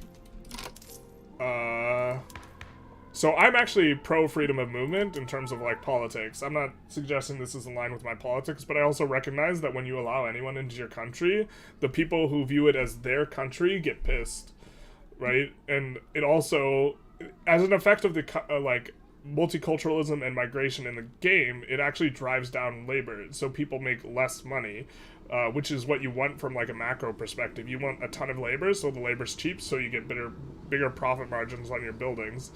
But this is an effect that would upset people, you know, if someone is taking their job, as it were, right? So it's like, and I agree that it, like, changes when it's more resource-based versus service-based, but, like, I still think, like, it's definitely, like, a factor. All right, we can finally, we can dominion Egypt now. We can do it. We're gonna save, though. Just in case we get shellacking, but this is gonna be big nice. You think I can colonize good states? Good call. And we get an elected... Oh, we have an elected bureaucrat movement. Thank you. Thank you, thank you. We'll see about colonizing new states. Yep, we can. I wish there was a way to put the colonization on auto, but we will dominion these boyos. And we will put everyone in. All in. All in. Except for that guy from the Balkans HQ. We're gonna mobilize him and then keep him at home to stave off landings, which seems fine. And we'll probably triple land their cap with a bunch of these, like, 10 stacks or whatever. Which eventually we need to recruit more soldiers, but I don't think we need to yet. I think we're still running a little bit of a malice from switching to cars, but I also think it was fine. We should be able to fight Egypt. That is true, especially in low-pop immigration country has a disproportionately dramatic effect. Yeah, and they would be big pissed about it. Look, if I've played runs where, like, half my pop, I go from being, like, one ethnic, like, this is the way. Go from, like, being, I'm all XYZ to being, like, XYZ, half XYZ and half Han, and there's no way that people would not be annoyed by that. And the game mechanic does not properly simulate that. The game mechanic is very, like, liberally oriented. Oh, we are getting... I guess we didn't notice that they were, communists. So with the communists, now we have the communist event chain. This is kind of fine.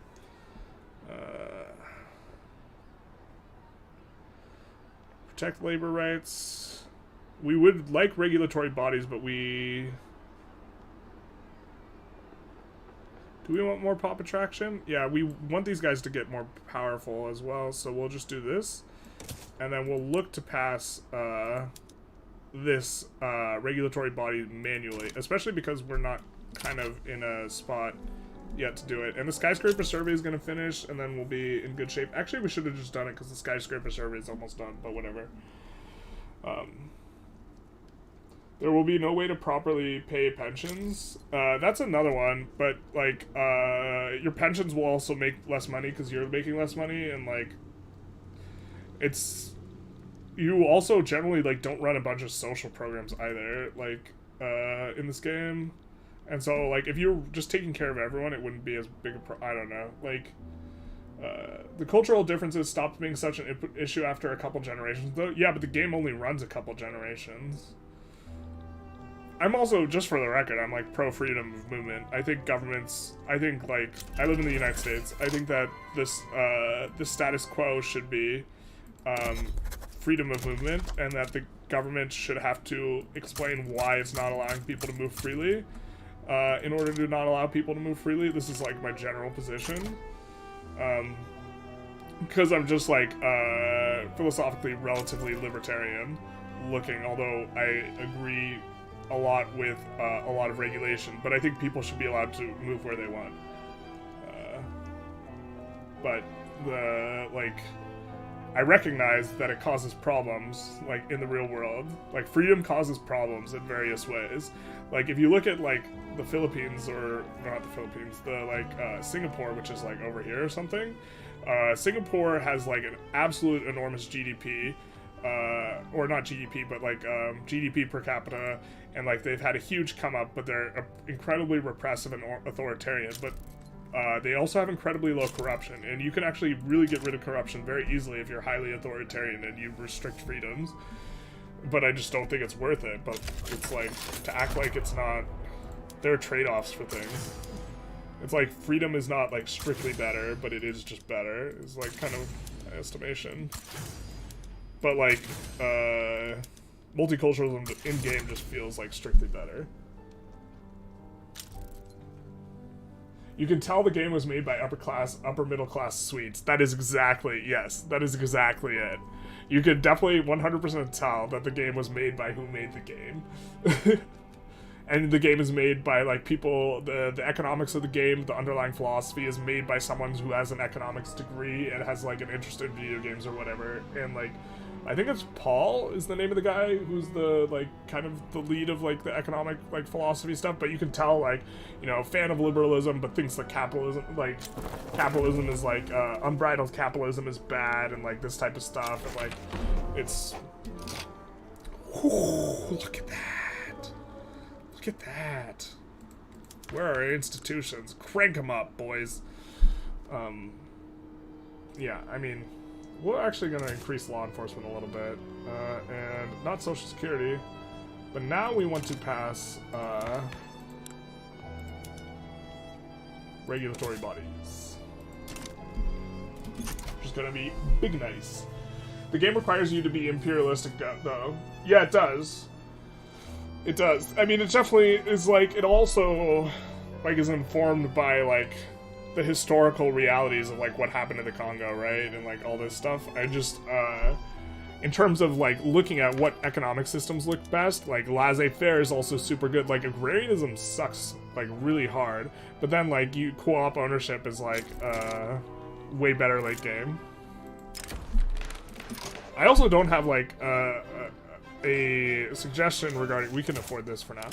A suggestion regarding, like, what things should look like, you know what I mean? I don't have a strong opinion on this. Looks like they're trying to land us. Oh, that's not even gonna work. But we do have the guy defending in case it did.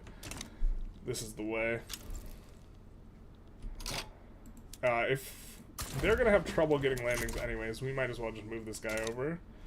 And let's see, we have this 10 stack, which is Stamos and Pentelis. So Stamos and Pentelis will naval invade here as well. Pentelis. But yeah, I mean, I also like the game. I just think that multiculturalism is too good. We live in a society, like, people just, like, aren't, like, hyper okay with things, like, their life just dramatically changing because other people have, like, come into it, you know? Also, fiddling around with taxes, looking to tax the upper class more and then decrease this.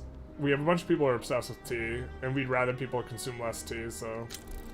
We're trying to deficit spend. I guess maybe we actually want to come out of this deficit a little bit, but we also really want to stimmy the economy, which is what we're doing by lowering taxes. This is cranking up. But eventually we're going to have issues with the fact that... Alright, we have construct a skyscraper. If it's not in the capital, okay. If it wasn't in the capital, I would be upset. We'll do that. We are incorporating them. You do like how naval mechanics for the most part work, like coast defense, escorts. It's pretty nice. I don't like the navy mechanics. Well, I like the overall ideas for the mechanics in regards to defense, protecting against landings, these types of stuff, landings being hard, but, like, for example, you can abuse the landing mechanics by just landing with a bunch of... I can have 3 navies that are just 1 boat each, and land anyone with the 3 navies that are 1 boat each because it's poorly done. So I perhaps like the underlying idea behind the mechanics, but think it's poorly done. You dislike who the devs see politics, but I still like the game. How the devs see politics, I assume? Yeah. I'm okay with, like, liberalism in general as a libertarian, but I also think that, we are not going to take that huge minus on the... we're not going to take the huge strike. I also think that, like, I don't know. They also are, like, trying to, like... Could you imagine how, like... They're also trying to be, like, politically correct. Can you imagine if national supremacy and ethno-state were, like, meta? Like, it was the best? Like, people are complaining because multiculturalism is too good. And I'm one of these people. I am people. But, like... I would also be complaining if ethno-state and national supremacy were best. And so, like, if you're going to make one error, right, I think that it's better to make multiculturalism too good than ethno-state too good, but obviously I'd prefer no errors. Stuff's also hard. Like, there's a ton of moving parts. Like, it's hard to... they tried to improve ethno-state a bit, right, by affecting how it deals with radicals. Let's find it. Because you get extra loyalists and radicals, but one of the problems is assimilation is just like a shit mechanic. I don't know, like assimilation, like as a mechanic, is just like very, very, very poorly done. And maybe if assimilation was better, then the ethno-state could be like more reasonable or something. But currently, assimilation basically doesn't do anything positive. It's actually probably overall negative. The assimilation, you can only assimilate pops you already accept, and if you accept them, assimilation isn't really helping you out, right? So it's kind of a bit of a that. We will need to expand industries more. Let's see what's profitable. Engines and synth plants are pretty good. Scopia. 51 it there. We'll see about some of these. 1, 2, 3. 1, 2. Scopia is about to have a whole lot of jobs. Where is that, Bizzle? We put both there. Maybe they can balance multiculturalism by doing so that more radicals will pop up from primary culture if SOL decreases. That should be more accurate, I think. Or if SOL just stalls. Yeah. I think it should radicalize the pops that are there. Ooh, our border's looking so nice now. Look, all contiguous. All contiguous. And now maybe we can fight Great Britain? Or try again? Or fight France even. Looks like they're fighting each other, so this seems like a good time to kneecap either one or both of them.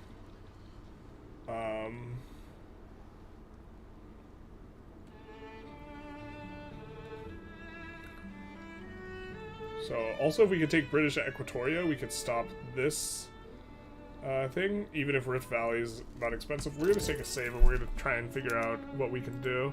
We're probably going to go up to pretty high infamy here.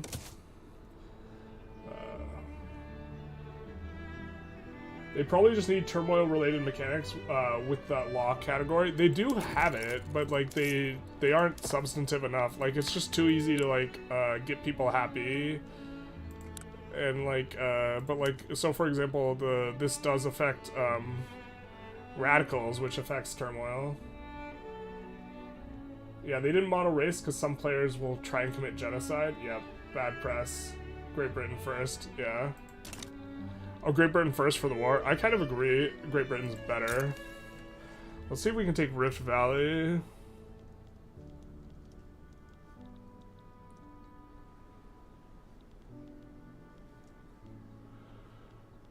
Or if it's got the... If it's already been incorporated, we won't be able to... Okay, it looks like it's not. And I think that bricks their market access into Equatoria.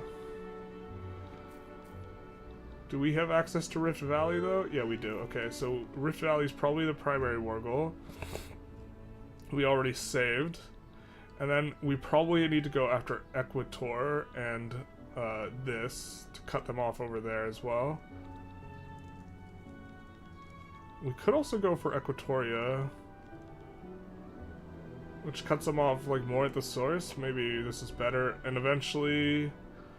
I actually think we can colonize out from it and just get and touch Egypt, and then we'll be fine. So maybe Equatoria, but we can't occupy Equatoria, so we need to land their capital to enforce if this is the case.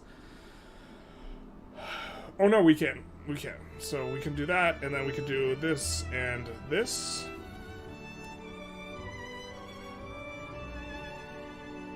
So let's do Equator and Ubangi Shari. Yep.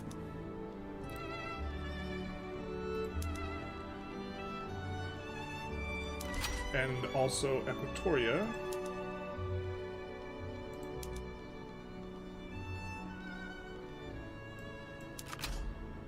And then war reps, and then convince Germany to come in, and then... Man, we have so much infamy right now, though. We can't go over 75. 75 is like a hard limit, but we could maybe... transfer Algeria as well.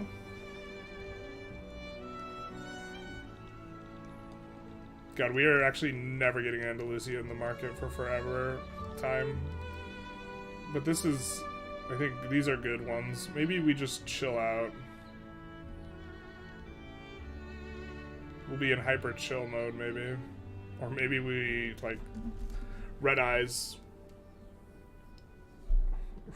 Red eyes, yeah.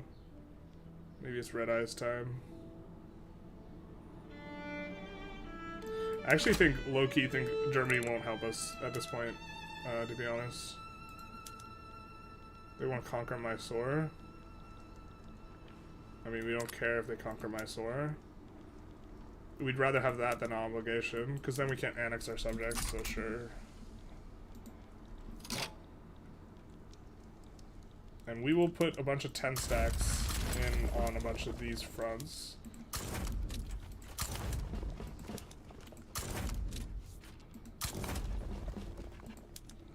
I mean, maybe... Oh, I guess we could also put in war reps? Or no? I don't know how much Conquer Mysore costs. It costs 25, so we can't put in anything else. Or actually, we can't actually...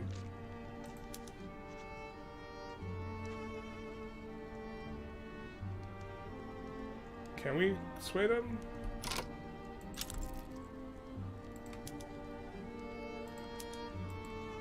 Oh, we bricked our own sway. Mechanically, we're just bad. Okay, I guess we have to give them... We have to give them an obligation. Because we use too much stuff. Or we just need to not go for Algeria. I think it's probably not go for Algeria. We're gonna reload and try again. Everyone's big mad at us too, except for Germany, because we're their subject.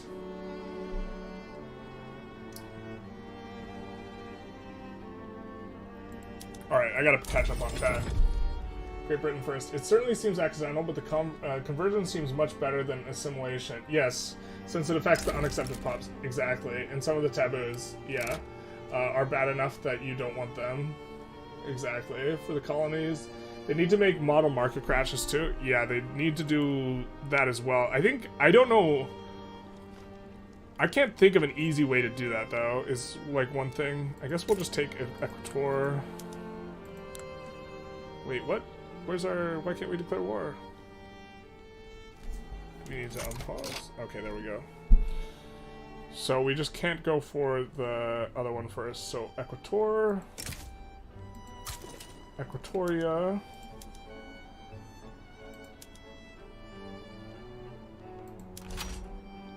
And Ubangi Shari.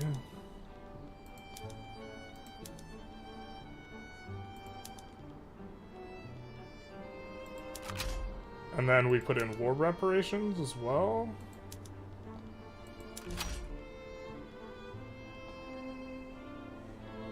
Ooh, I guess we could also put in Russian war reps.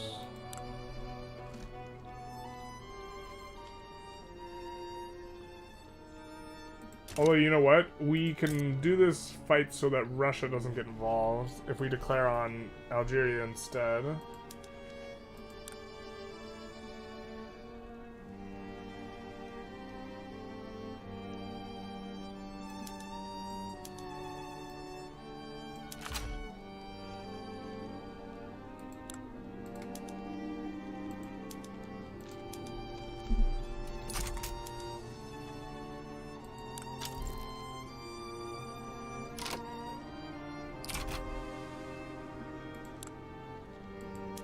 Are you gonna help us? Alright, cool. Maybe we... they're still too strong. Too strong. We actually gotta do it against Algeria. Okay. If you do it against a subject, to transfer them, then it won't pull in all the other mess of people. Which is like, kind of a silly exploit, but... for the colonies. They need to model market crash to destabilize those governments. Yeah, new radicals. Yep. But do you have an idea for how they would, like, model a market crash, or how they, like, what the mechanic would look like? I mean, I agree with you, but I don't know exactly how they do it. See, if we do this transfer subject, it's just Algeria and Great Britain in the war, right? And then we can go and put these war goals in on Equatoria, and this one, so we're gonna do that. Ubangi Shari. That's the one, right?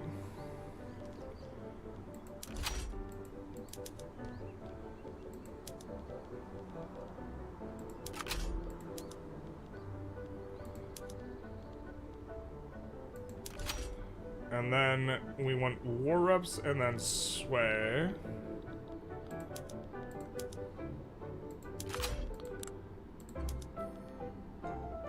And we'll offer an obligation, so we won't be able to annex people, but this will be fine. We also won't be able to dow them. So I guess before we do that, we will make the war reparations primary. And then this way we do not get in the giant mess of alliances that Great Britain has.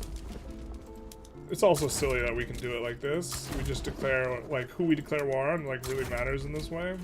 Come on, guys.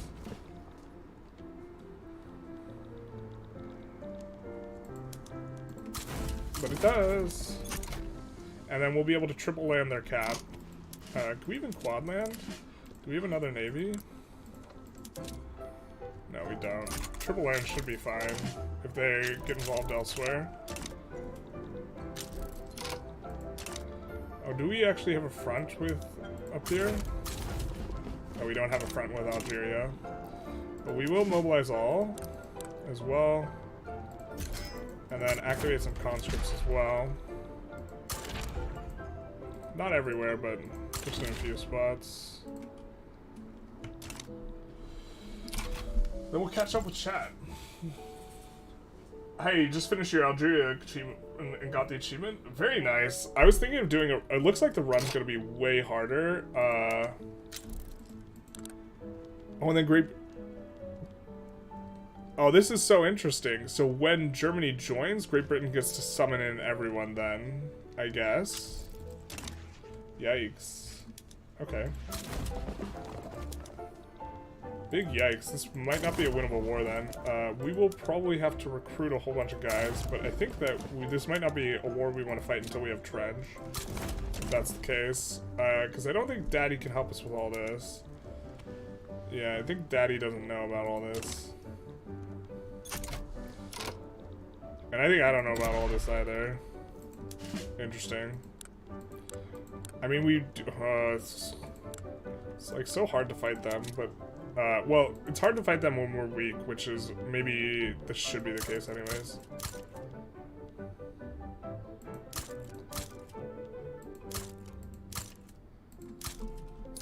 Just do some of that, and we'll kick them all to the front of the queue. I mean, maybe we could try for it anyway, though.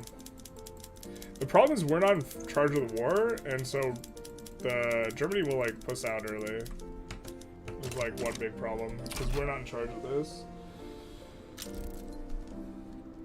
You remember the devs had to be super careful about slavery? Yeah, exactly. Like there's a meta thing going on where they're trying to simulate it, they're trying to make a fun game, and they're trying not to be offensive all simultaneously while dealing with things that are like offensive or offend the sentiment. Let's say, I don't know.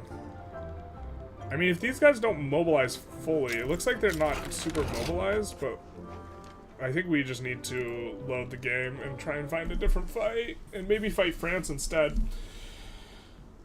We can fight France, we could take Algiers, or we could release Corsica and Occitania. This is still something we need to do.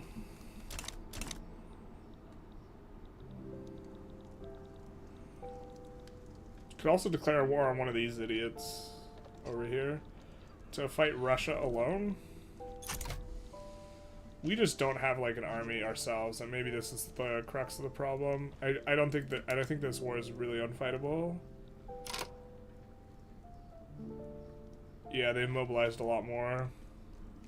You're right to be worried. Man. I wish we could see into the future better. Also, we can't back down when we're not in charge of this. Like, even if we were trying to give a tutorial explaining what causes each war goal to tick down. Sometimes I get my goals enforced much earlier, and sometimes it never goes below 0. A lot of them, I guess I could make a tutorial on this. A lot of them require seizing either the thing you're going for, or if you can't take the thing you're going for, you have to take the capital of the enemy. And so this is how you tick them below 0, generally.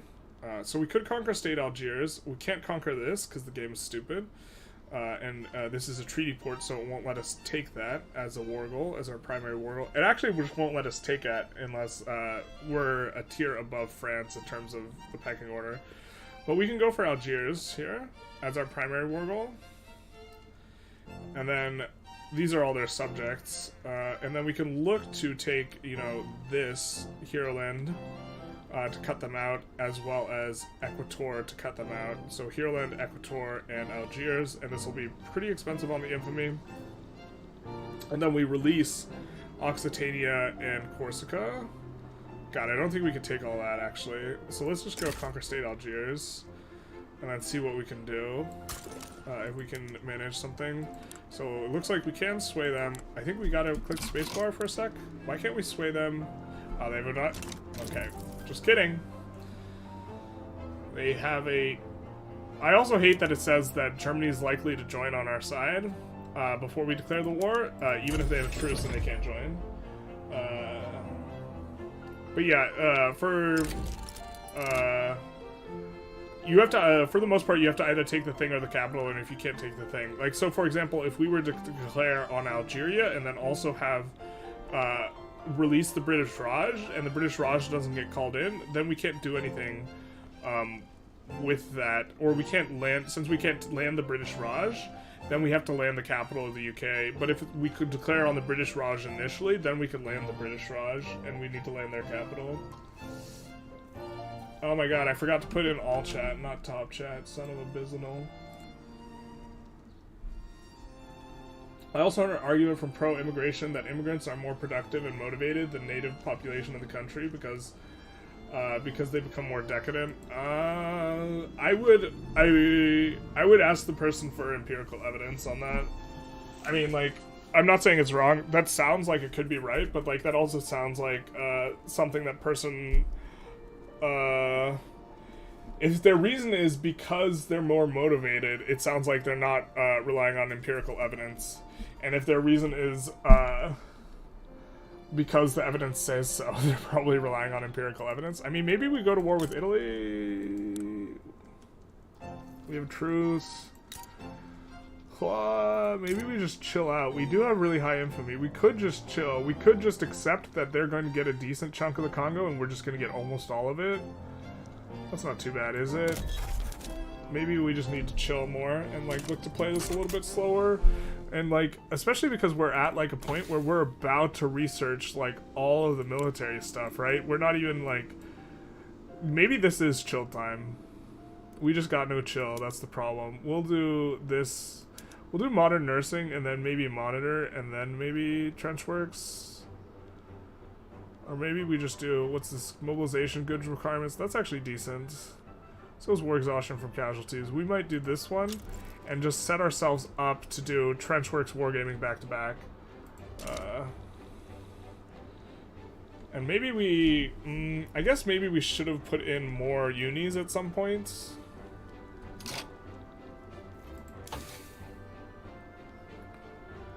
But we're just gonna go trench work, wargaming after this, I think. And we'll just chill for now.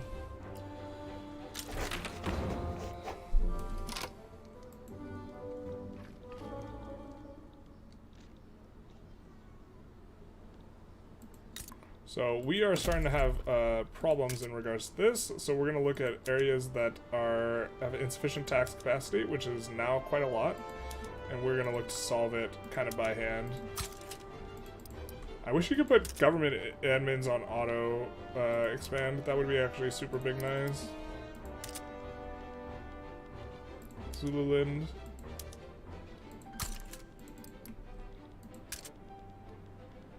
Macedonia.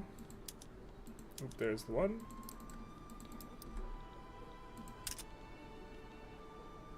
Skopje. We're gonna put these at the back of the queue and just put 5 in.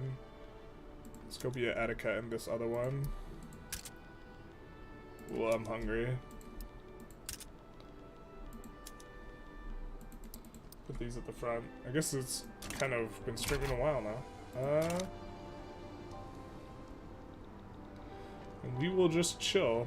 I guess we could, we don't have an obligation with our overlords, so we can annex, like, some of these guys. Tripolitania has a lot of oil, so that would be a decent annex. Siak has some resources, that'd be a fine annex.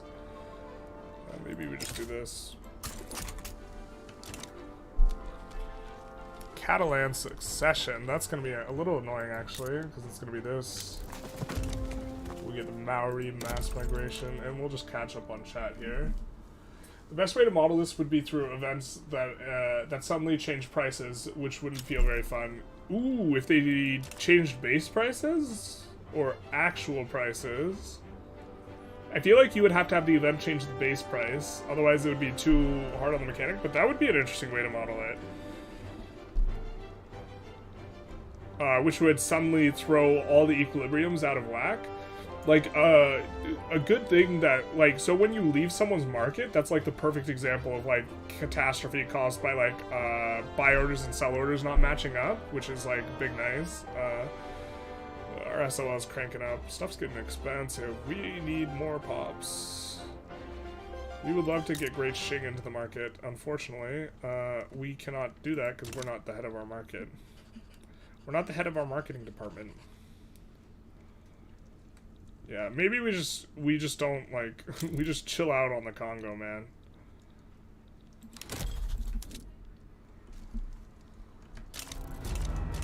No, we have a secession movement. Ha! Catalan uprising. Gets all that. Oh, looks like, yeah, well that's not gonna work for them. But what's gonna work for us is more construction, obviously. I'm just gonna look where we have the most labor that's incorporated and just up there.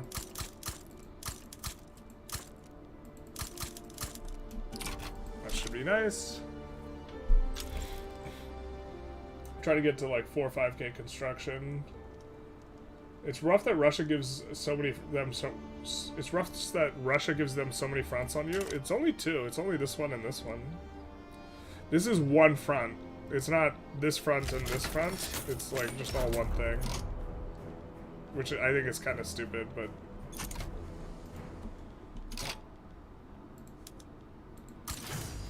We'll just land this here.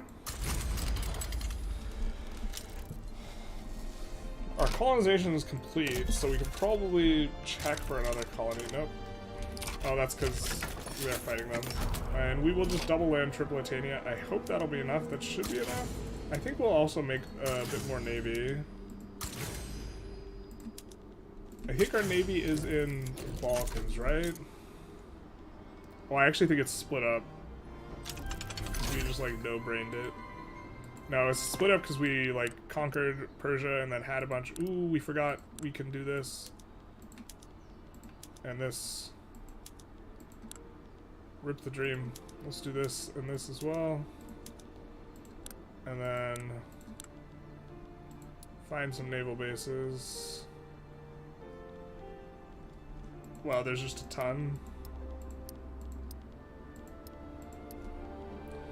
Suppose we probably can recruit an admiral then too. Nope, somehow it's no. Donation of knowledge. I hate this event, man.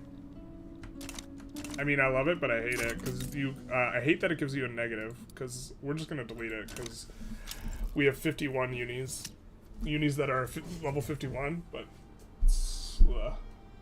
when independence, when we need to take these states, I think. Or when we go really high infamy.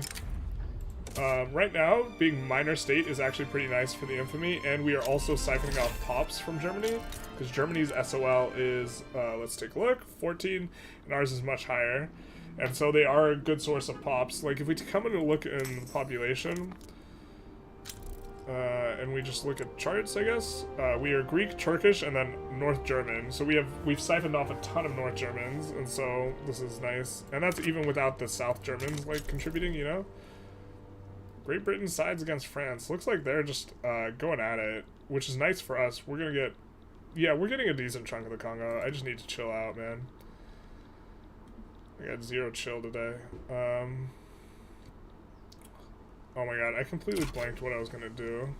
Restore serfdom abolish? Oh, okay, I thought they were trying to... Wage subsidies? No, we're not gonna do that.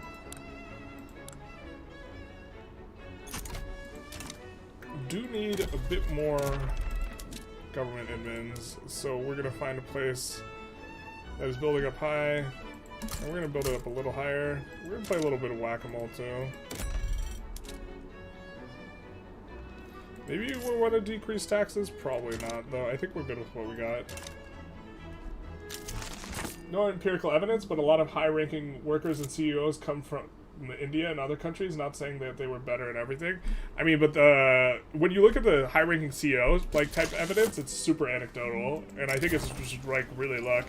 Also, like, a big part of it, like, a lot of the immigrants who, like, immigrate and then they do super well also are, like, wealthy. Like, you look at, like, Elon Musk, and his, like, dad had an emerald mine, and, like, you know, it's not necessarily a fair comparison. Like, one of the reasons that Asians do well, like, academically, is because a higher proportion, in terms of the immigrants, a higher proportion of them were, like, middle class or upper middle class than, like, lower class relative to, like, immigrants, say, from Latin America.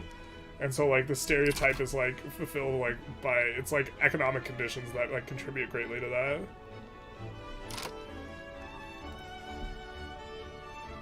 Like, high-ranking CEOs, like, as a evidence citation is just generally not, like,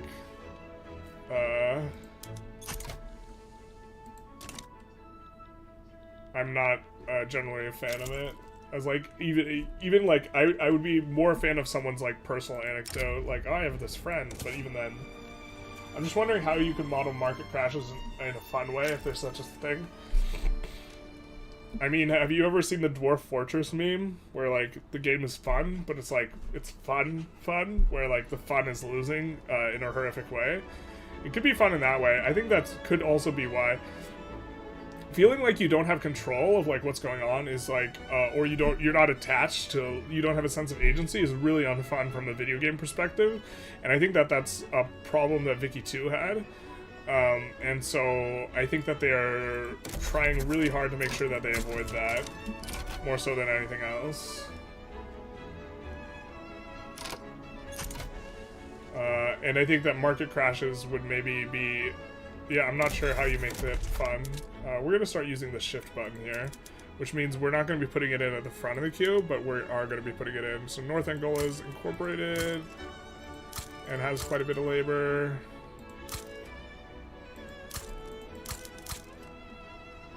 So we're just adding more construction. We do want to be deficit spending. We're going to try and get up to 4K-ish probably pretty soon here. Just as an example, yeah, I mean, I also know, like, I used to go to Denny's a lot when I was younger, like, at, like, 2 a.m., and we had this favorite server, my friend and I, and, he was Mexican, and he had 3 jobs, and to me, that constitutes working really hard.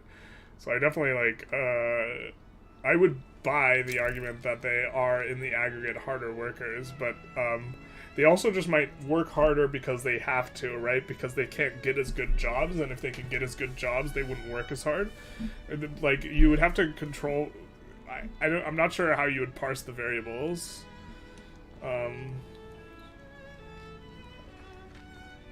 But in general, I'm pro-freedom of movement. I'm not very pro-citizenship. Like, I don't think everyone who comes to the United States should get citizenship.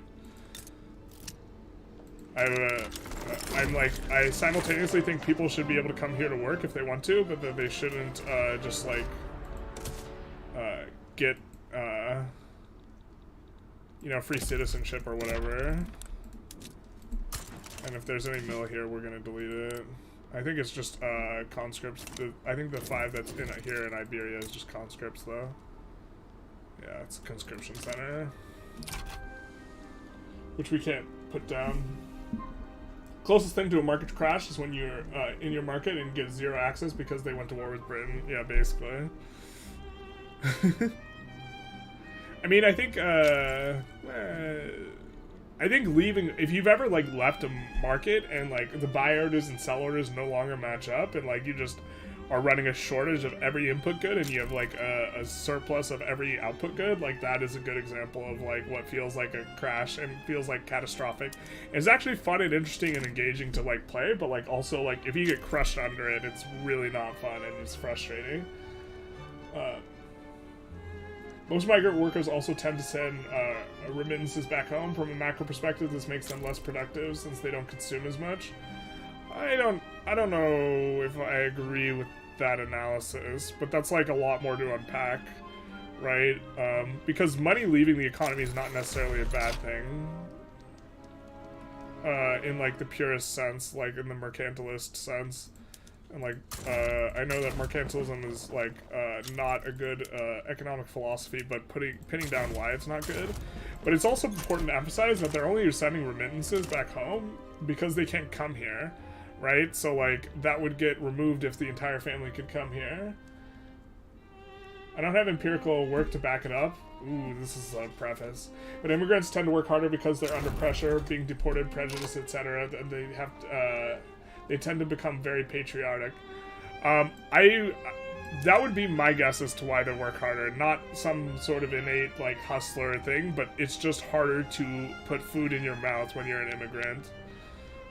Would be my guess. Yeah, I would generally agree with that, but at the same time, I would be very, very willing to change that opinion, contingent on like a whole... Wow, why are we making so much money? The frick? What cranked up? Income taxes? Why did that crank up so high? We didn't raise...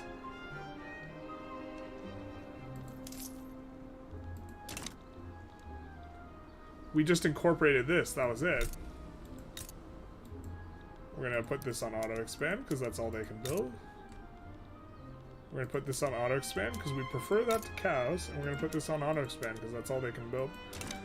But we don't even... Okay, whatever.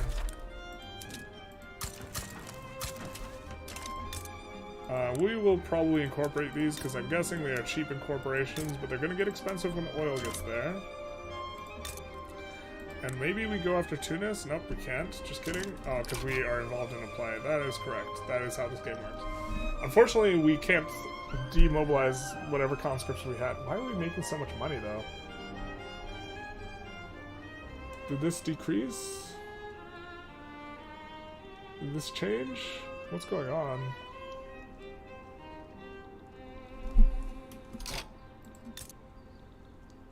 I'm confused. I guess we're just gonna add a whole bunch of construction, though. So there's that. An incorporated place where we have labor. Oh, we have a ton in Tripoli. And Libya.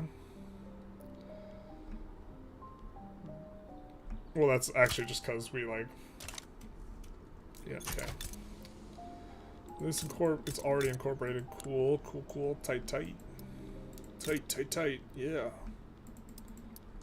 We'll just kind of flesh out these mines a bit. Send them to the mines. Yes, that's also a good argument against. So it's not that easy a debate at net user. Most migrant workers also send. Yeah, I mean, for me, the question's not like what effect does it have on the U.S. economy. It's like it's more a factor of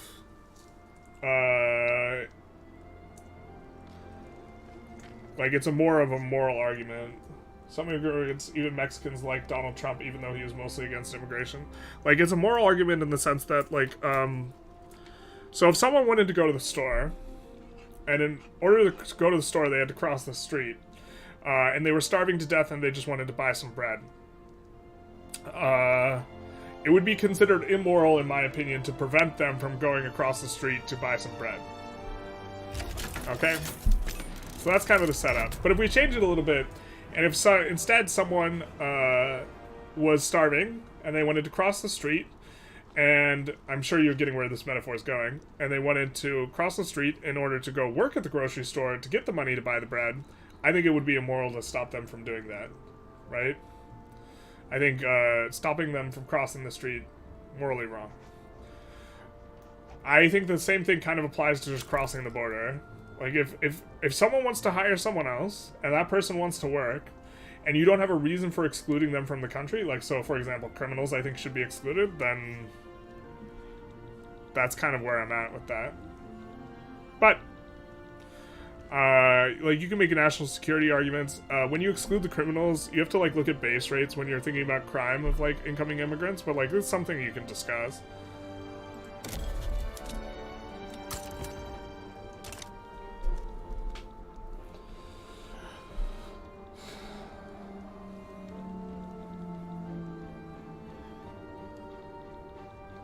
Yeah, we're about to have a huge come up in military, though, so we just, like, shouldn't start a big fight. We should focus on the Mare Nostrum, not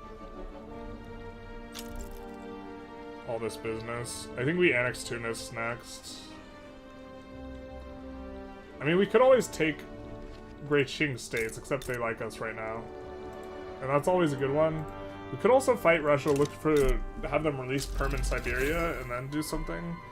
Political agitation. Yay, now we can get...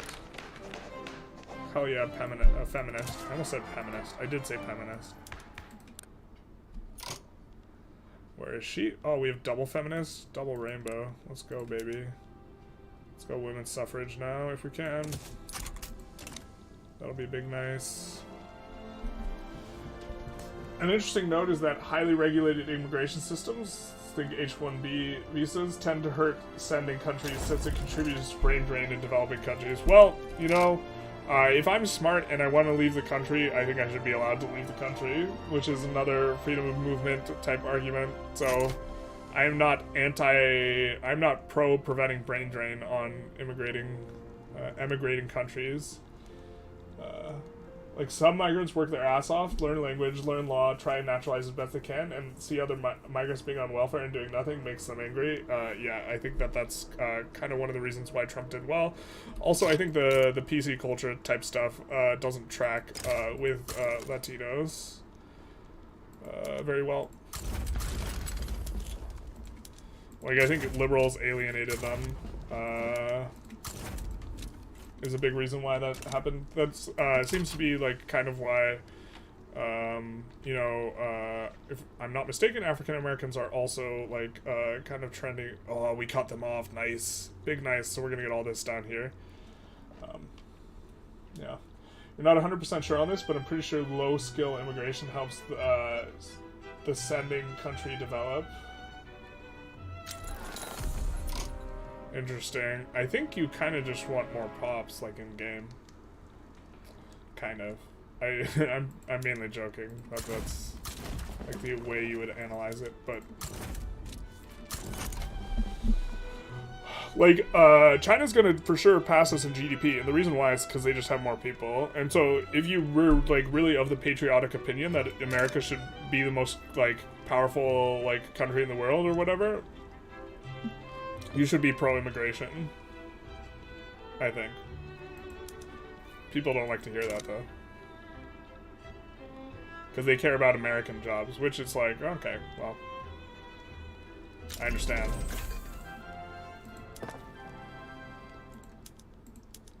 Yeah, we're having a nice sort of come up here.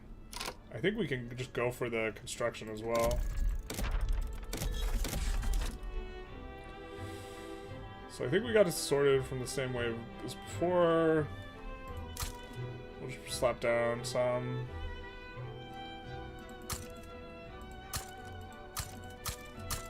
Just do something like this, and then we're gonna need a lot more iron and or steel and glass, I think, to support all this. So we're gonna try and get that in. We're gonna put it in Cyprus, sure, and then Eastern Thrace. And then glass, we'll do glass and tools a little bit.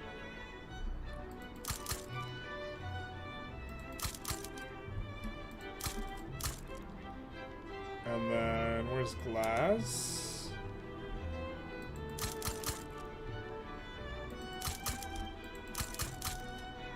And then we will add, we'll look what places don't have a lot of infra, and we'll look to just add a couple. Kind of solve some of the problems there.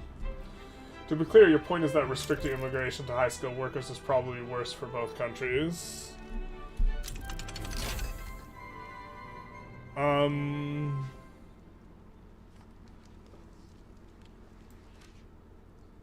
That might be true. I'd have to think about that some more. I mean, that sounds like a statement that there would be a lot of like secondary and tertiary effects too, and it's hard to analyze. Not sure about the China thing. They've had a lot of demographic issues to the old one-child policy. Yeah, I think that they're gonna have a speed bump, but I think that's just a speed bump, not a stop sign. Like they're still gonna like. I'm not suggesting that they're gonna pass this up by like 2030. By us, I mean the United States, because I'm from the United States. But like by 2050, almost certainly. Like there's no way that that's not a thing.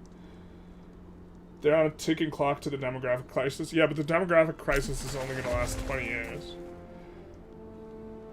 They would have to get sent back to the Stone Age. Like globalization, yeah. And like, we have a Spanish secession too. Yuck.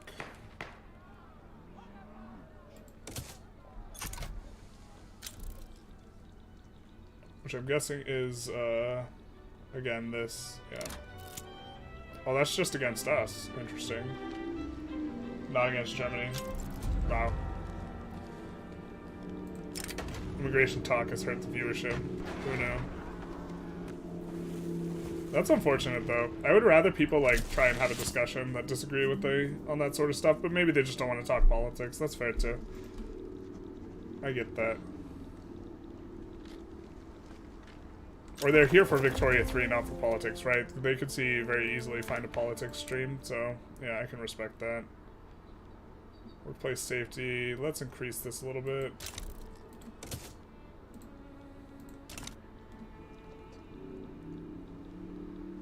I'm down with that.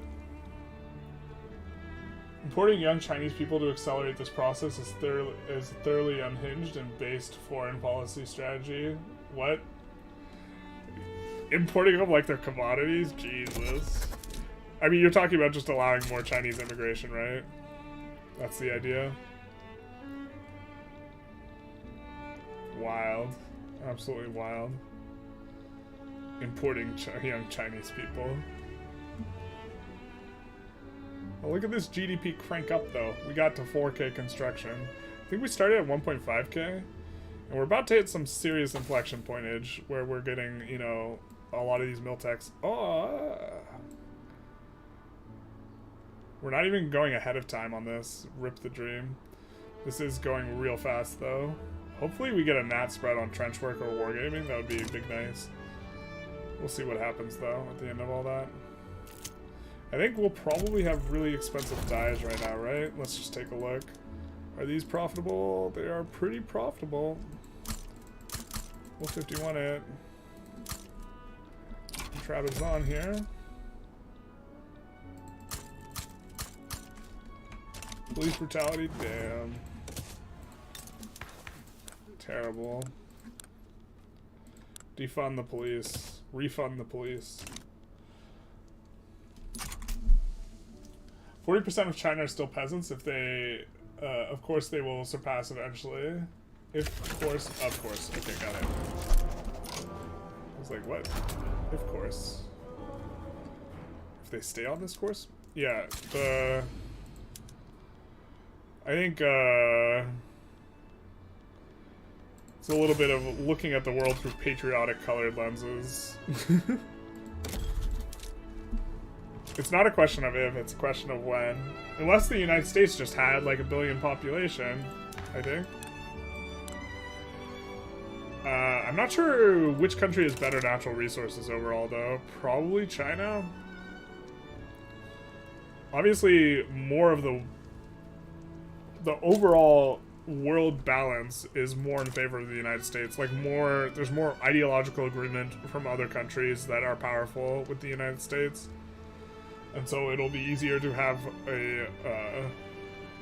we might hit this situation where China is the most powerful country, but is not like dominant geopolitically as a result of you know, other countries throwing weight behind the United States. But also, I don't know.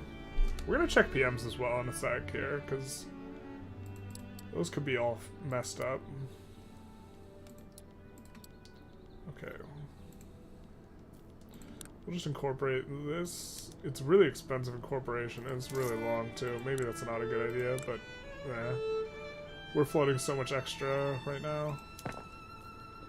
Okay, we're gonna come in. Ooh, let's first make sure we're subsidizing all the railroads. We are not. I hate that so much. I wish it included subsidy of the railroad. Ooh, and we have a bunch of electricity and we never remember to use it. Rip the dream, dude. We're so bad at this game. Holy hell.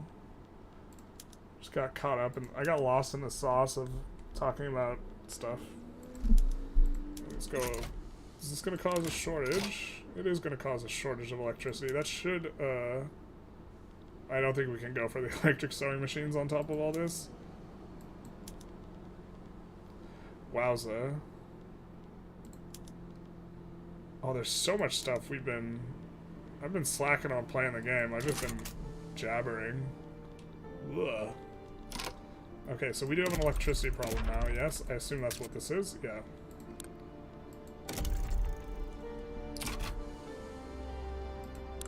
Whee! To the moon! Alright.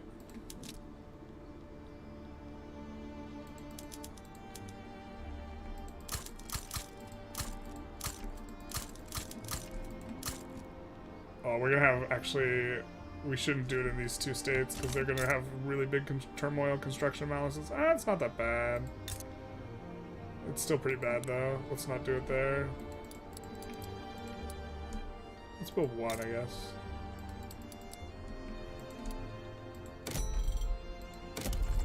You need a place that doesn't have a bunch of negative construction modifiers. Basara, perfect. Ankara.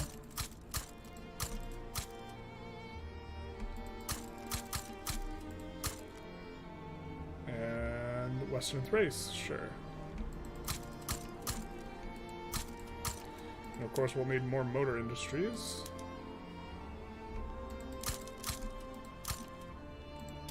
Alright, Western Thrace, we gotta put these on auto-expand.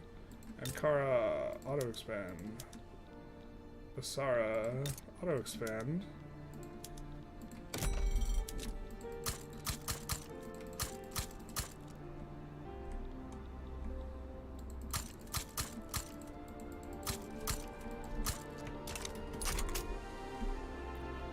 I can colonize again. Let's go. I think I already checked. No, we're already. It doesn't automatically unassign always, but it sometimes does. The only thing China really lacks is precision manufacturing and semiconductors, to be honest. Yeah, but that's just a matter of time till they get that stuff. So yeah, I mean I think that's your point, but yeah. That like this like idea of American exceptionalism or whatever is like it's only correct when it's empirically correct, you know? It's not like correct as a result of like some transcendental property of the United States. And so like if we're not going to be exceptional, it's like, yeah, I don't know.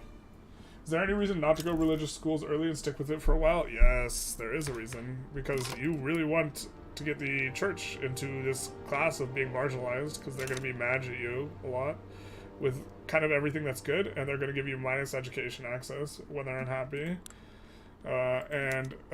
Religious schools gives them a huge amount of political strength per level. Also, I think you can only have religious schools up to level 3. Something like this. The first election with women. I think we're going to give the trade unions the feminist ideology, because we have feminist laws, and this is going to make it easier for them to be happy. I said it's easier for them to be happy. Too bad we're not getting their big bonus. Their big bonus is real nice.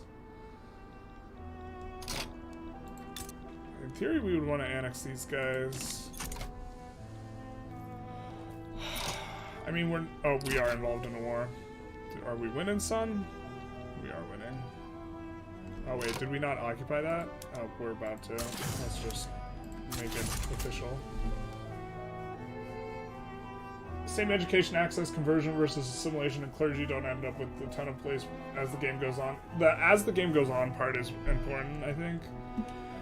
But maybe it's okay. I just like, maybe it's one of those things where it's like a timing window, and timing window stuff is harder to evaluate, where like for a specific timing you go that way, but like not like on a permanent basis.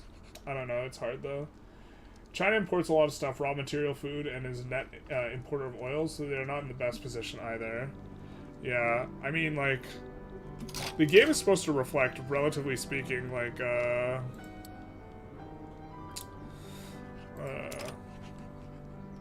real world like situations, and so like most of their mining is actually in the northern portion, which is now of Great Qing. I believe a lot of this is modern day Mongolia, but they have rights to a lot of the Mongolian mining, so like this is the thing. I know they have access to, there's only like 3 supplies of, I forget the rare earth material, but it's actually incredibly important.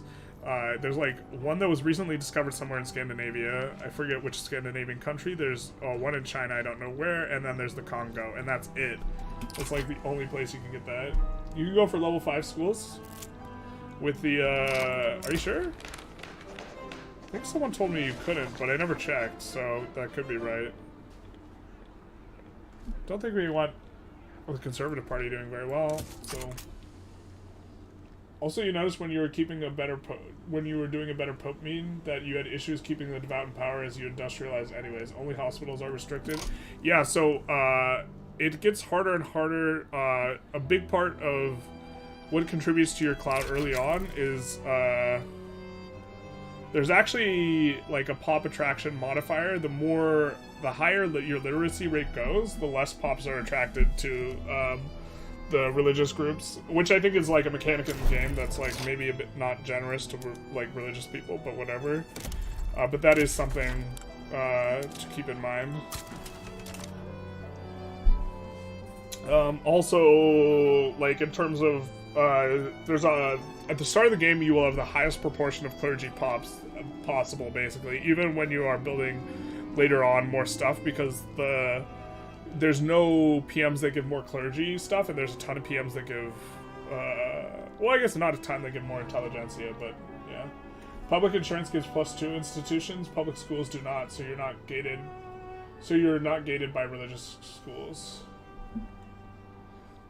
Maybe I'm thinking of just, I think maybe it's just the police force, the local police force doesn't give increased levels, so you can't go to level 3.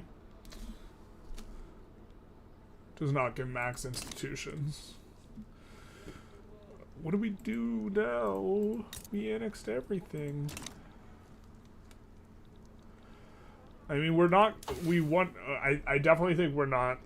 I think it would be psychotic of us to start a war now when we're just about to get 2 really big attacks for war. And by start a war, I mean start a meaningful and big war. And also, we're really infamous anyways, so I think we just chill and try and build more electricity. We're not running electricity shortage anymore, so that's good.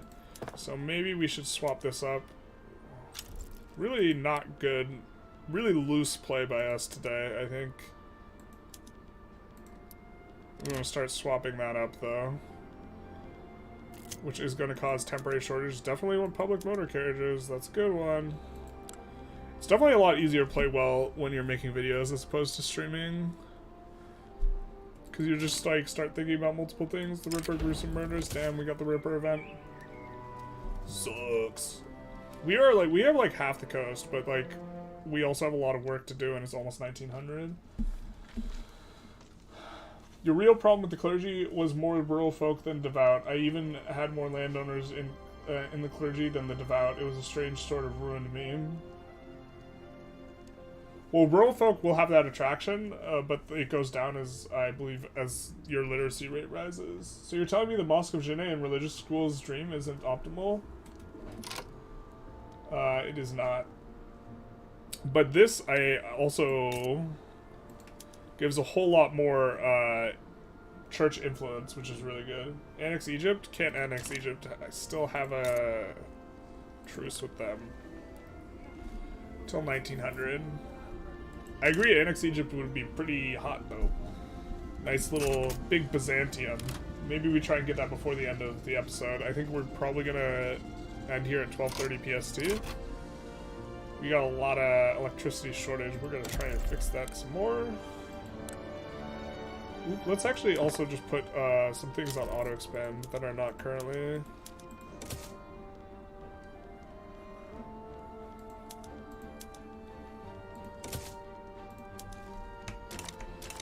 I think we're not using oil PMs their fullest. Are we staying on simple ranches? Yeah, we are. Bam, bam. Balkanized Italy when? That is one we're gonna go for. I think we need to fight. I think we're gonna need to fight France maybe more than once, so France should maybe be first. I guess we could go after Spain right now, actually. Oh, we can't yet. We still have the truce. But Spain, we gotta take Valencia. And we gotta do something with Andalusia. But Andalusia, we are, hoping we can protect it, which we're not really that close. But it's just because we're infamous and we have a truce. We can protect them without this, so we're just trying to get out from under that, I guess. So I guess no wars for now. Because protectorating them would be nice. Would be big nice. Hi, according to the latest Dev Diary and the next DLC, France and Agitators amazing combo, by the way. What could be for you the big DLC to complete Vic 3? Super sharp video, always very precise. If you've been watching the stream, the play's been anything but precise, but thank you. Of course, that's because, obviously, the talking makes it harder. I guess we could just leave this. Yeah, let's go, baby. What would be the big DLC? I have been very vocal that I think the worst thing about the game is the lack of transparency in diplomatic plays and the diplomacy just sucking. And so I would want a diplomacy DLC more than anything else. That's accursed. Very cursed. So we're getting cut off here, but this is fine, I guess. France is gonna have this, whatever this is, this growth. And we're gonna just have all this. We're gonna get most of it, so. We are running an electricity shortage yet again. Woohoo. Or we'll just manually put in a bunch more electricity as well, I guess. Electric railways. You're telling me we need even more electricity? Yeah, if we were a little bit more heads up about a lot of this, we would have... Zambezia has the most people. Where is Zambezia? We're gonna incorporate you, baby. And then cry in our lack of government administrations. And we're gonna build some power plants. We assume you have no turmoil at this point. We're not gonna check. We're above checking. And we got Western Thrace. We're gonna add 5 of these to the front. Northern Thrace, 5 to the front. And then we're gonna start adding some of these to the back. North Borneo, sure, why not? Southern Serbia. Okay, cool. Trabzon, let's go, baby. Bizernum. Probably pronouncing that wrong. This is a lot of syllables as well. Alright. There's a max level in religious schools, but you can get it, by having level 5 public school and change it to religious. Oh, okay. That makes sense. That's interesting. I thought there was. I guess I should have just checked. Someone told me there wasn't just now, and I just believed them. We can check that in a sec, though. Confirm with your eyes. That was my understanding of one of the disadvantages of religious schools. No, it looks like this doesn't add levels. None of these add levels. With local police, the other forms of police add levels, and local police does not. Is there a way to stop certain nations from protecting the borders? You can change their government, but usually that incurs more infamy than it's, like, worth.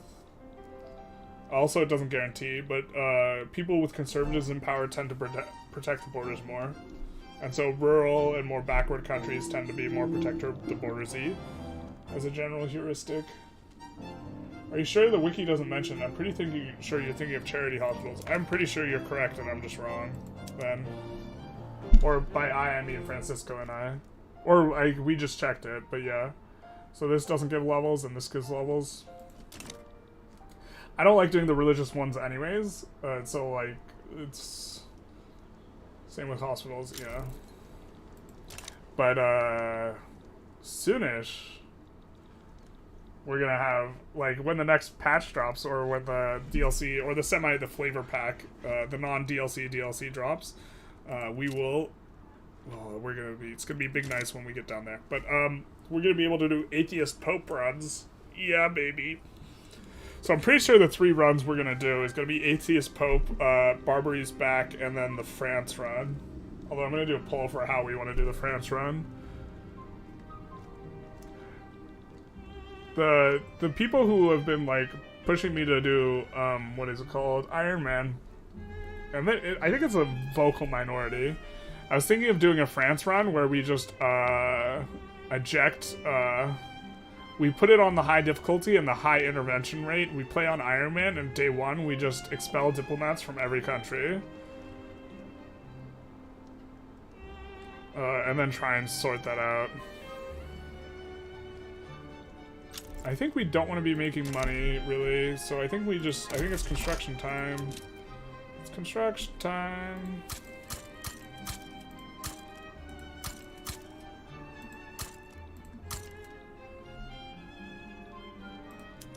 If any is not a multiple of 5, we'll make it so.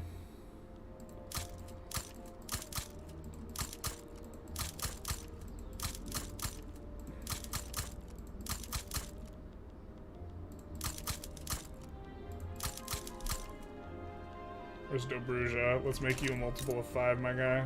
Not a multiple of 6. And I think Zanzibar was in there. Let's incorporate you, buddy. I know we're running a big thing. We're just fine with it. Theocratic, technocracy, atheist pope. Yeah, basically.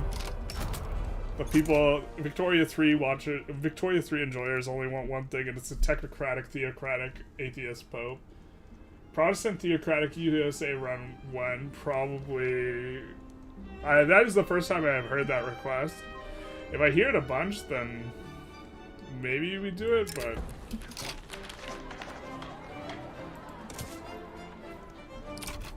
I generally don't like the theocracy stuff. Also, like, I think it's bad. Hey, we got a woman. Large and in charge. Big Marge. Except she's not large, but nor is she Marge. She's Constantina. However you pronounce that last name, man. I don't know. Unfortunate. No, don't leave us. Superman meme. We'll add those iron mines in. We have a bunch of construction in the queue. Maybe kick it to the front.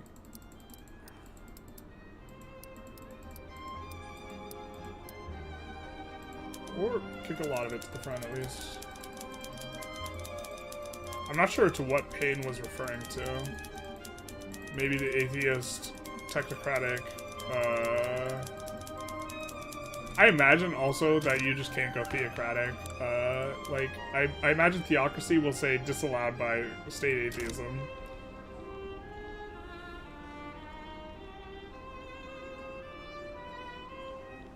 God, so cursed. They just get the perfect fucking curveball to cut the most of us off possible instead of like pushing up this way. That's so obnoxious, man. Just absolute perfect. Look at this. The biggest cutoff possible achieved. We did it, guys. We got there. The expel all diplos, that will be painful, yeah. Yeah, that is, but I think if you're France, you could just do it. And so, like, I don't know, some of the people, a non-zero amount of the people who say I should play on, Iron Man have also talked about playing France, and like the GP start is a much different play experience than starting as like OPM, and like getting your pie thumbed by like some GPs. Can't just ignore available labor after a certain point because of immigration. Kind of. You have to be having spots that you can pull immigration from. Can't wait to technocracy. I think it might be OP with parliament. So here's the thing with immigration and patch 1.2 specifically, they significantly nerfed mass migration events, and mass migration gives very little. So you have to have like either a Chinese province or like be part of a larger market from which you can siphon a lot of pops to like deal with the labor. But it's also like you will continually run like kind of like labor problems. In fact, we should be turning on labor saving PMs if we were paying attention, which we you know, haven't been. Rotary valve engine is pretty good on tooling workshops. Tooling workshops have some of the better PMs. It's another reason why tooling workshops are like also really good. Let's go electric engines. This will cause a shortage. Shortage achieved. I was wondering, can you, would you care to load up a mod you made to give your opinion on it? Maybe? What's the mod? Can you describe it briefly, and then I'll think about it? I don't know. I guess we could even load it right now. But I would have to know what it does.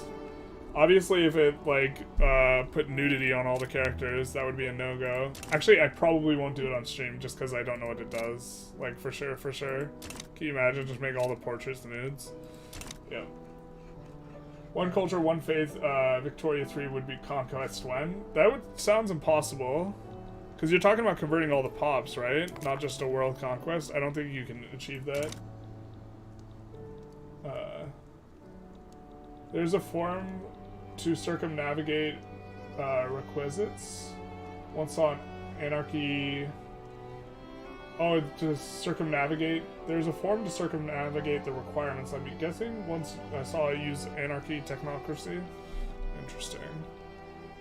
God, this is so cursed, man. This French curve is like just triggering. Actually, I like want to fight France over it. Oh my God, have we been paused? I'm just like, okay.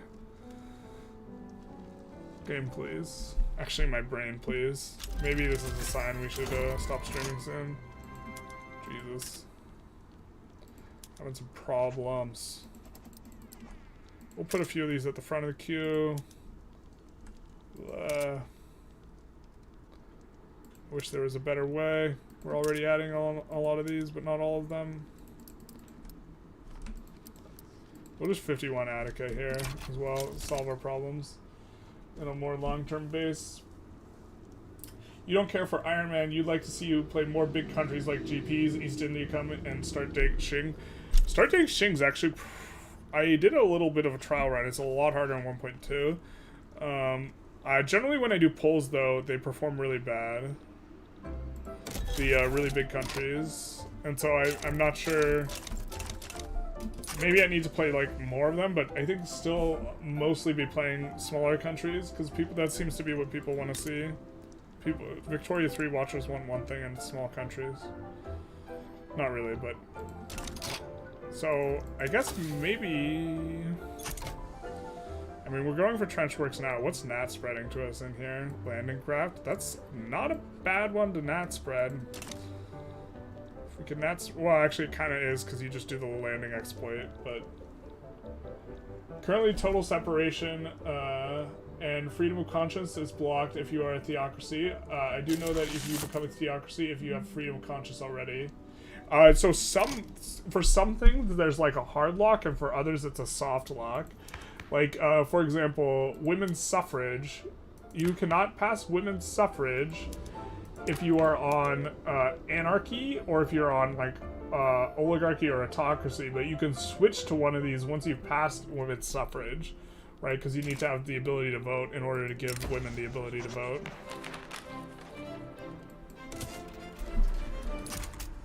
Ooh, a little bit of a crank up this episode though, or this stream.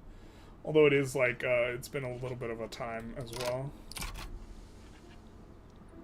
This is absolutely like maddening though. That this is the auto, like this is the automatic, like look at this dirty here to here, cutting us off.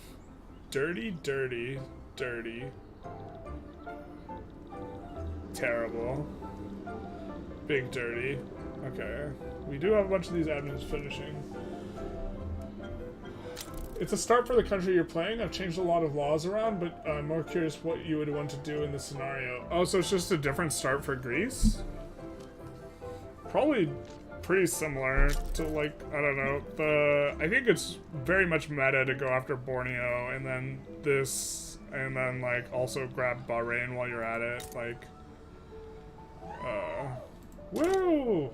People outside are excited. You have a movement to enact mass conscription? I do not want mass conscription.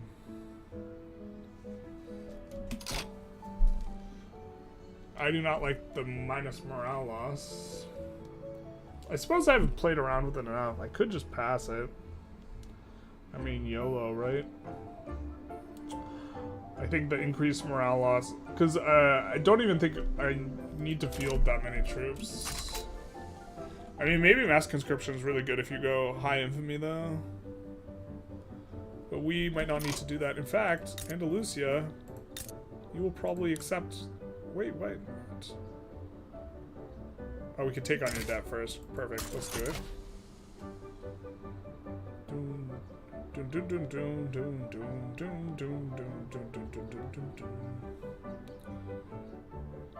Aren't you gonna say yes? Alright, now we protectorate you using the obligation. Let's go, baby. And then we'll need to damage relations. Yay, damage relations. Stop bankrolling. They are now our protectorate. So it begins.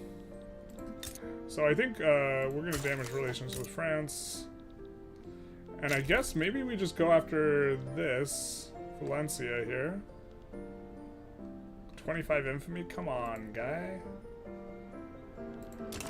It's so much. Why is it so much?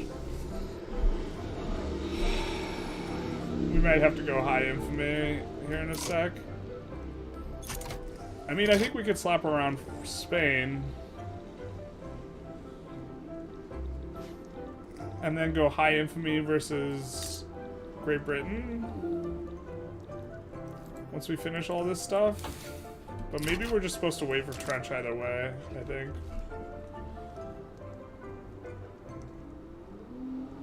You can go to government admins in the state actions and then sort by...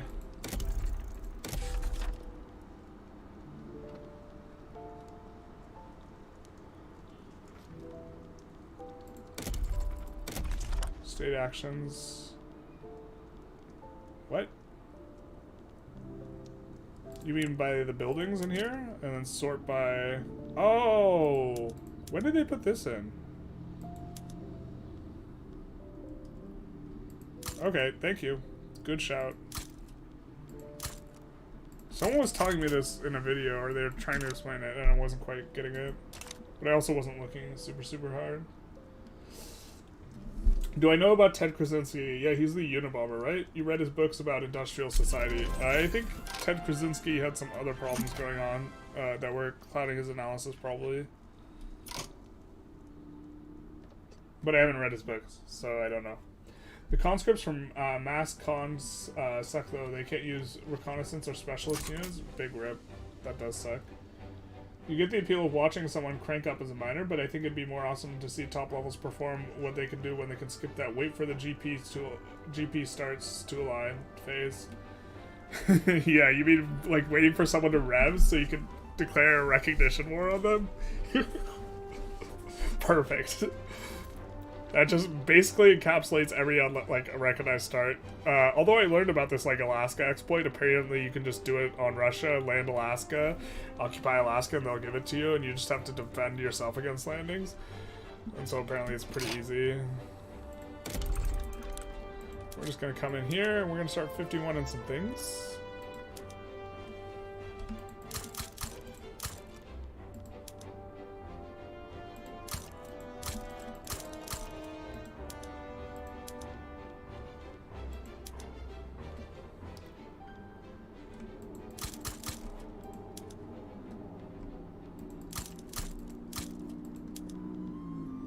Wanting all the things. 1, 2, 3, 4.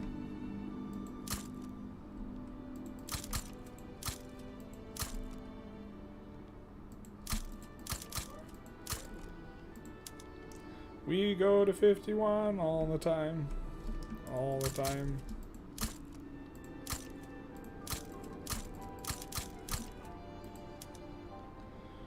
And I think we're going to 51 this, but I think we're just going to go to Nicaragua and incorporate it and then 51 in. Yeah.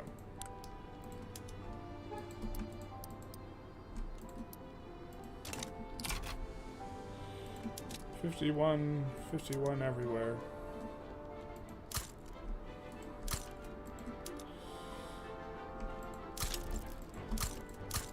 Victoria 3 players want only one thing, and it's fucking max throughput bonuses. To be honest.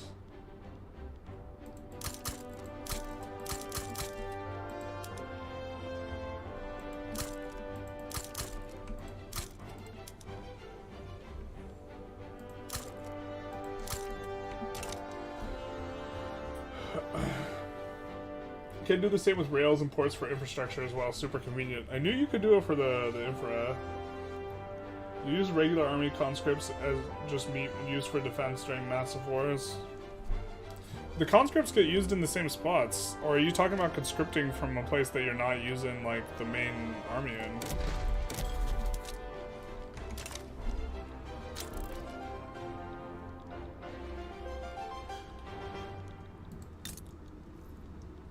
Yeah, just chilling for trench. Maybe we can...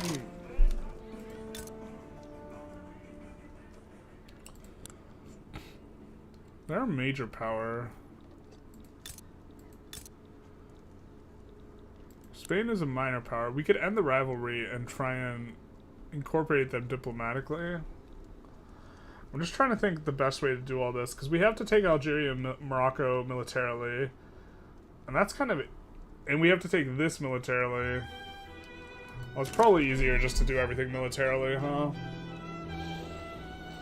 Just trying to think if we can do it the Diplo way, but I think that's... I think I'm just being silly. I think we just do that. We make everyone pay the iron price. I don't know. You agree, but you like professional army more for that reason alone. Yep. I like pro army, but... I've also not experimented perhaps as much with mass conscription as I should. Like, you can tell a lot from people's comments in Victoria 3 that they usually just, like, kind of... Just about everything works, but just some stuff works a little bit better, and people kind of just do what they want to do, and then it works for them, and then I think it's good. And I'm not saying I haven't experimented enough with mass conscription, I just like professional army, but, like, looking at the mass conscription stuff, I'm like, eh. A big thing is also if you just need a ton more conscripts, right? You can usually just use the Edict, I feel, or the Decree, to really crank it up, you know, on a temporary basis, especially early on, and in late game you really don't need it as much. Azerbaijani, let's go, baby. Let's try and bankroll them. Maybe we get them in. Actually, are they defending the borders? Let's not. I just don't know what to do here, man. I really want to do this the Diplo way, but I think that might not be possible. I mean, we have 37 years. Maybe it is possible. Let's just try improving relations there. And then maybe we end this rivalry and improve relations. We can still just take this, Valencia, from them, but this will be maybe a little bit better. Maybe not. I don't know. I'd say it depends what you mean by works. I'd say you're right. It does depend what you mean by works. I think that there's definitely a pretty sharp disjunction between the 25 Infamy playstyle and the other playstyle. Let's turn on in the capital.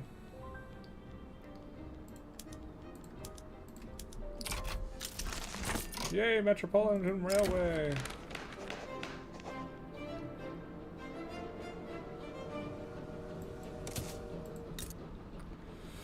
So now we just have a ton of excess infrastructure here, so we're gonna do some of this. They're not even profitable, but we don't care.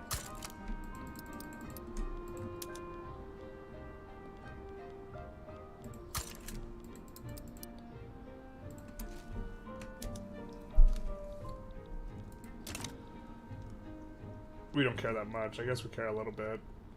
SOL 20. The pain. Look at this though. We're just siphoning off so many pops from Germany. We take a look, right, at our pop. Yeah, we're just drinking their milkshake.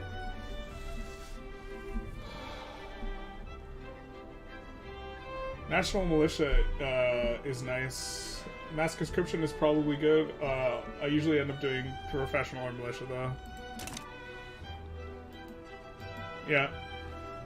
I keep trying National Militia and it works great, but it doesn't calculate the military supplies correctly until you conscript, which makes them very taxing unless you subsidize ammo arms. Yeah, this is one thing I don't like, is like, it's not abundantly clear. This number is based on if they're conscripted, but it's also not 0 when they're not conscripted. And so like you have this weird, like right now we're just like putting everything on the same thing because it's convenient. It's not correct to do it this way, but like, that it's like not transparent and annoying is, well, annoying. Only in terms of playstyle, I'd say that it's more about the level of the floor one satisfied or with one considers generally acceptable for the game.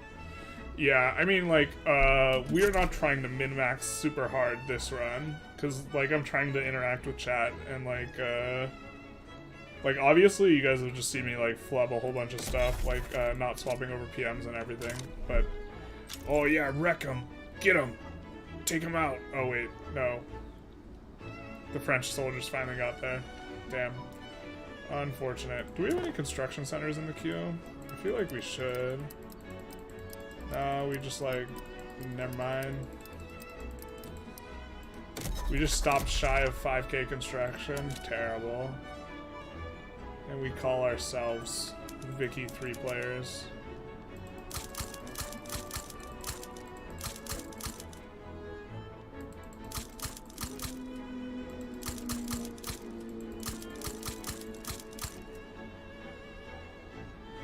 Oh, my kingdom for stuff not to move around when I'm trying to increase.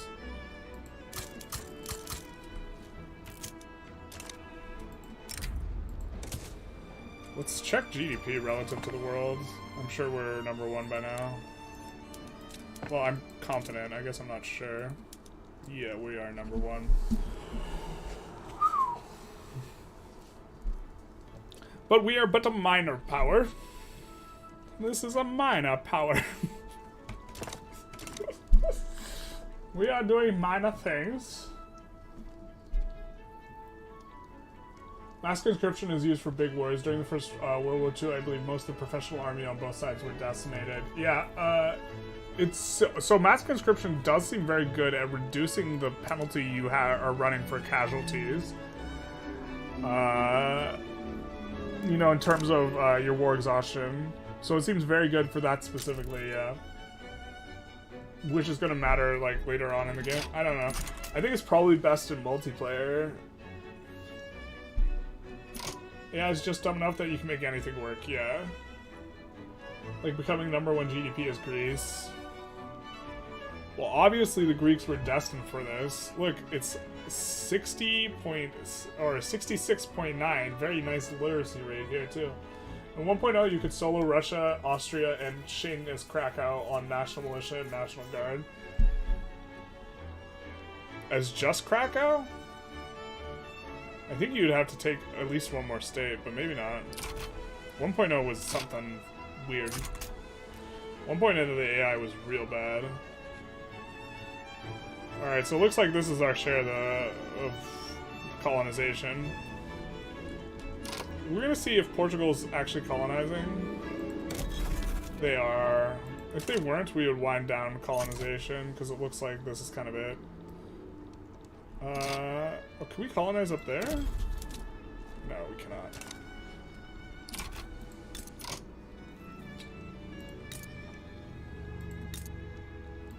Alright, so we need to fight them to release stuff, and we need to fight these guys to transfer stuff. And we are going to wait for wargaming first, because we're not bad at this game. That's right. Use NBell's revision of AI for that matter. Plus, I assume that means based.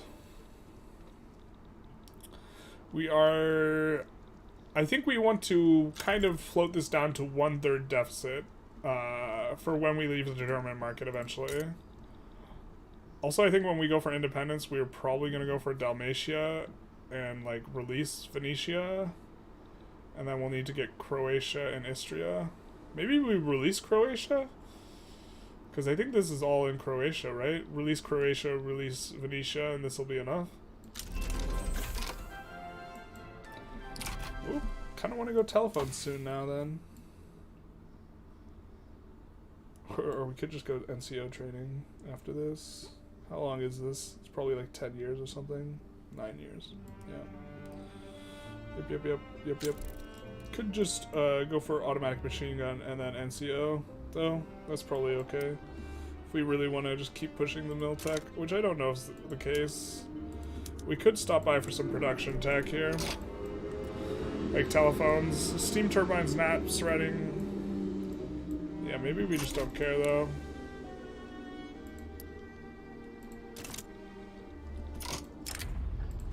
I don't know, it's like, I don't know, it depends how you want to play, I guess. AI is slightly less dumpier with this mod. Good morning, Cuban Wargaming. How's it going? How's it in Cuba? Alright, let's swap to Siege.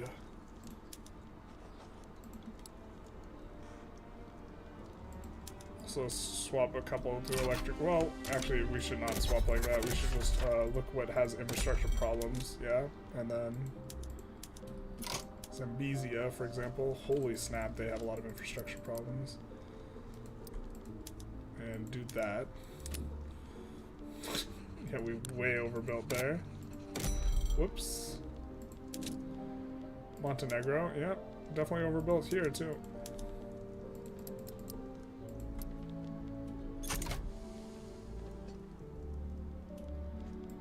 And then Peloponnese, we could just swap.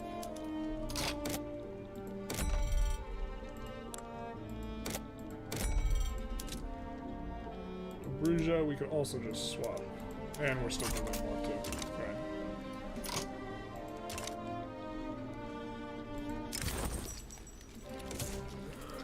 mean we can build more gold mines. Alright, so... Oh, we have to wait another couple months, but maybe we save this for next episode, though. So beginneth the fights in... with the GPs next episode, I think. We'll just get to waiting out a couple months.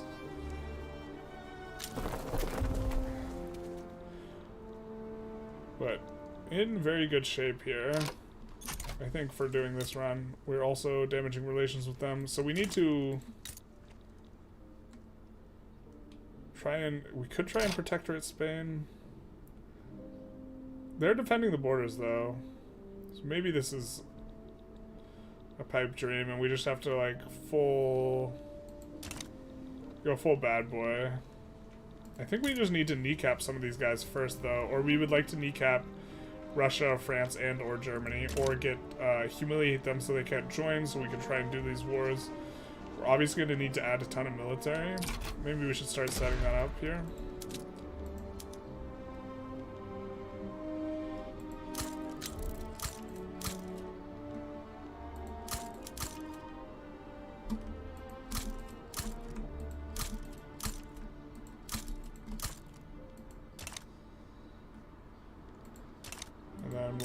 Do this in Tripoli.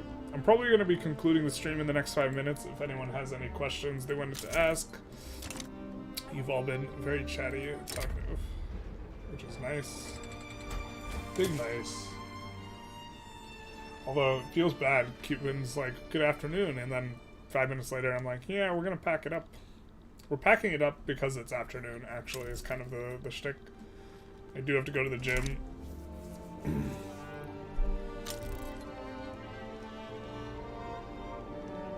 The gym it calls.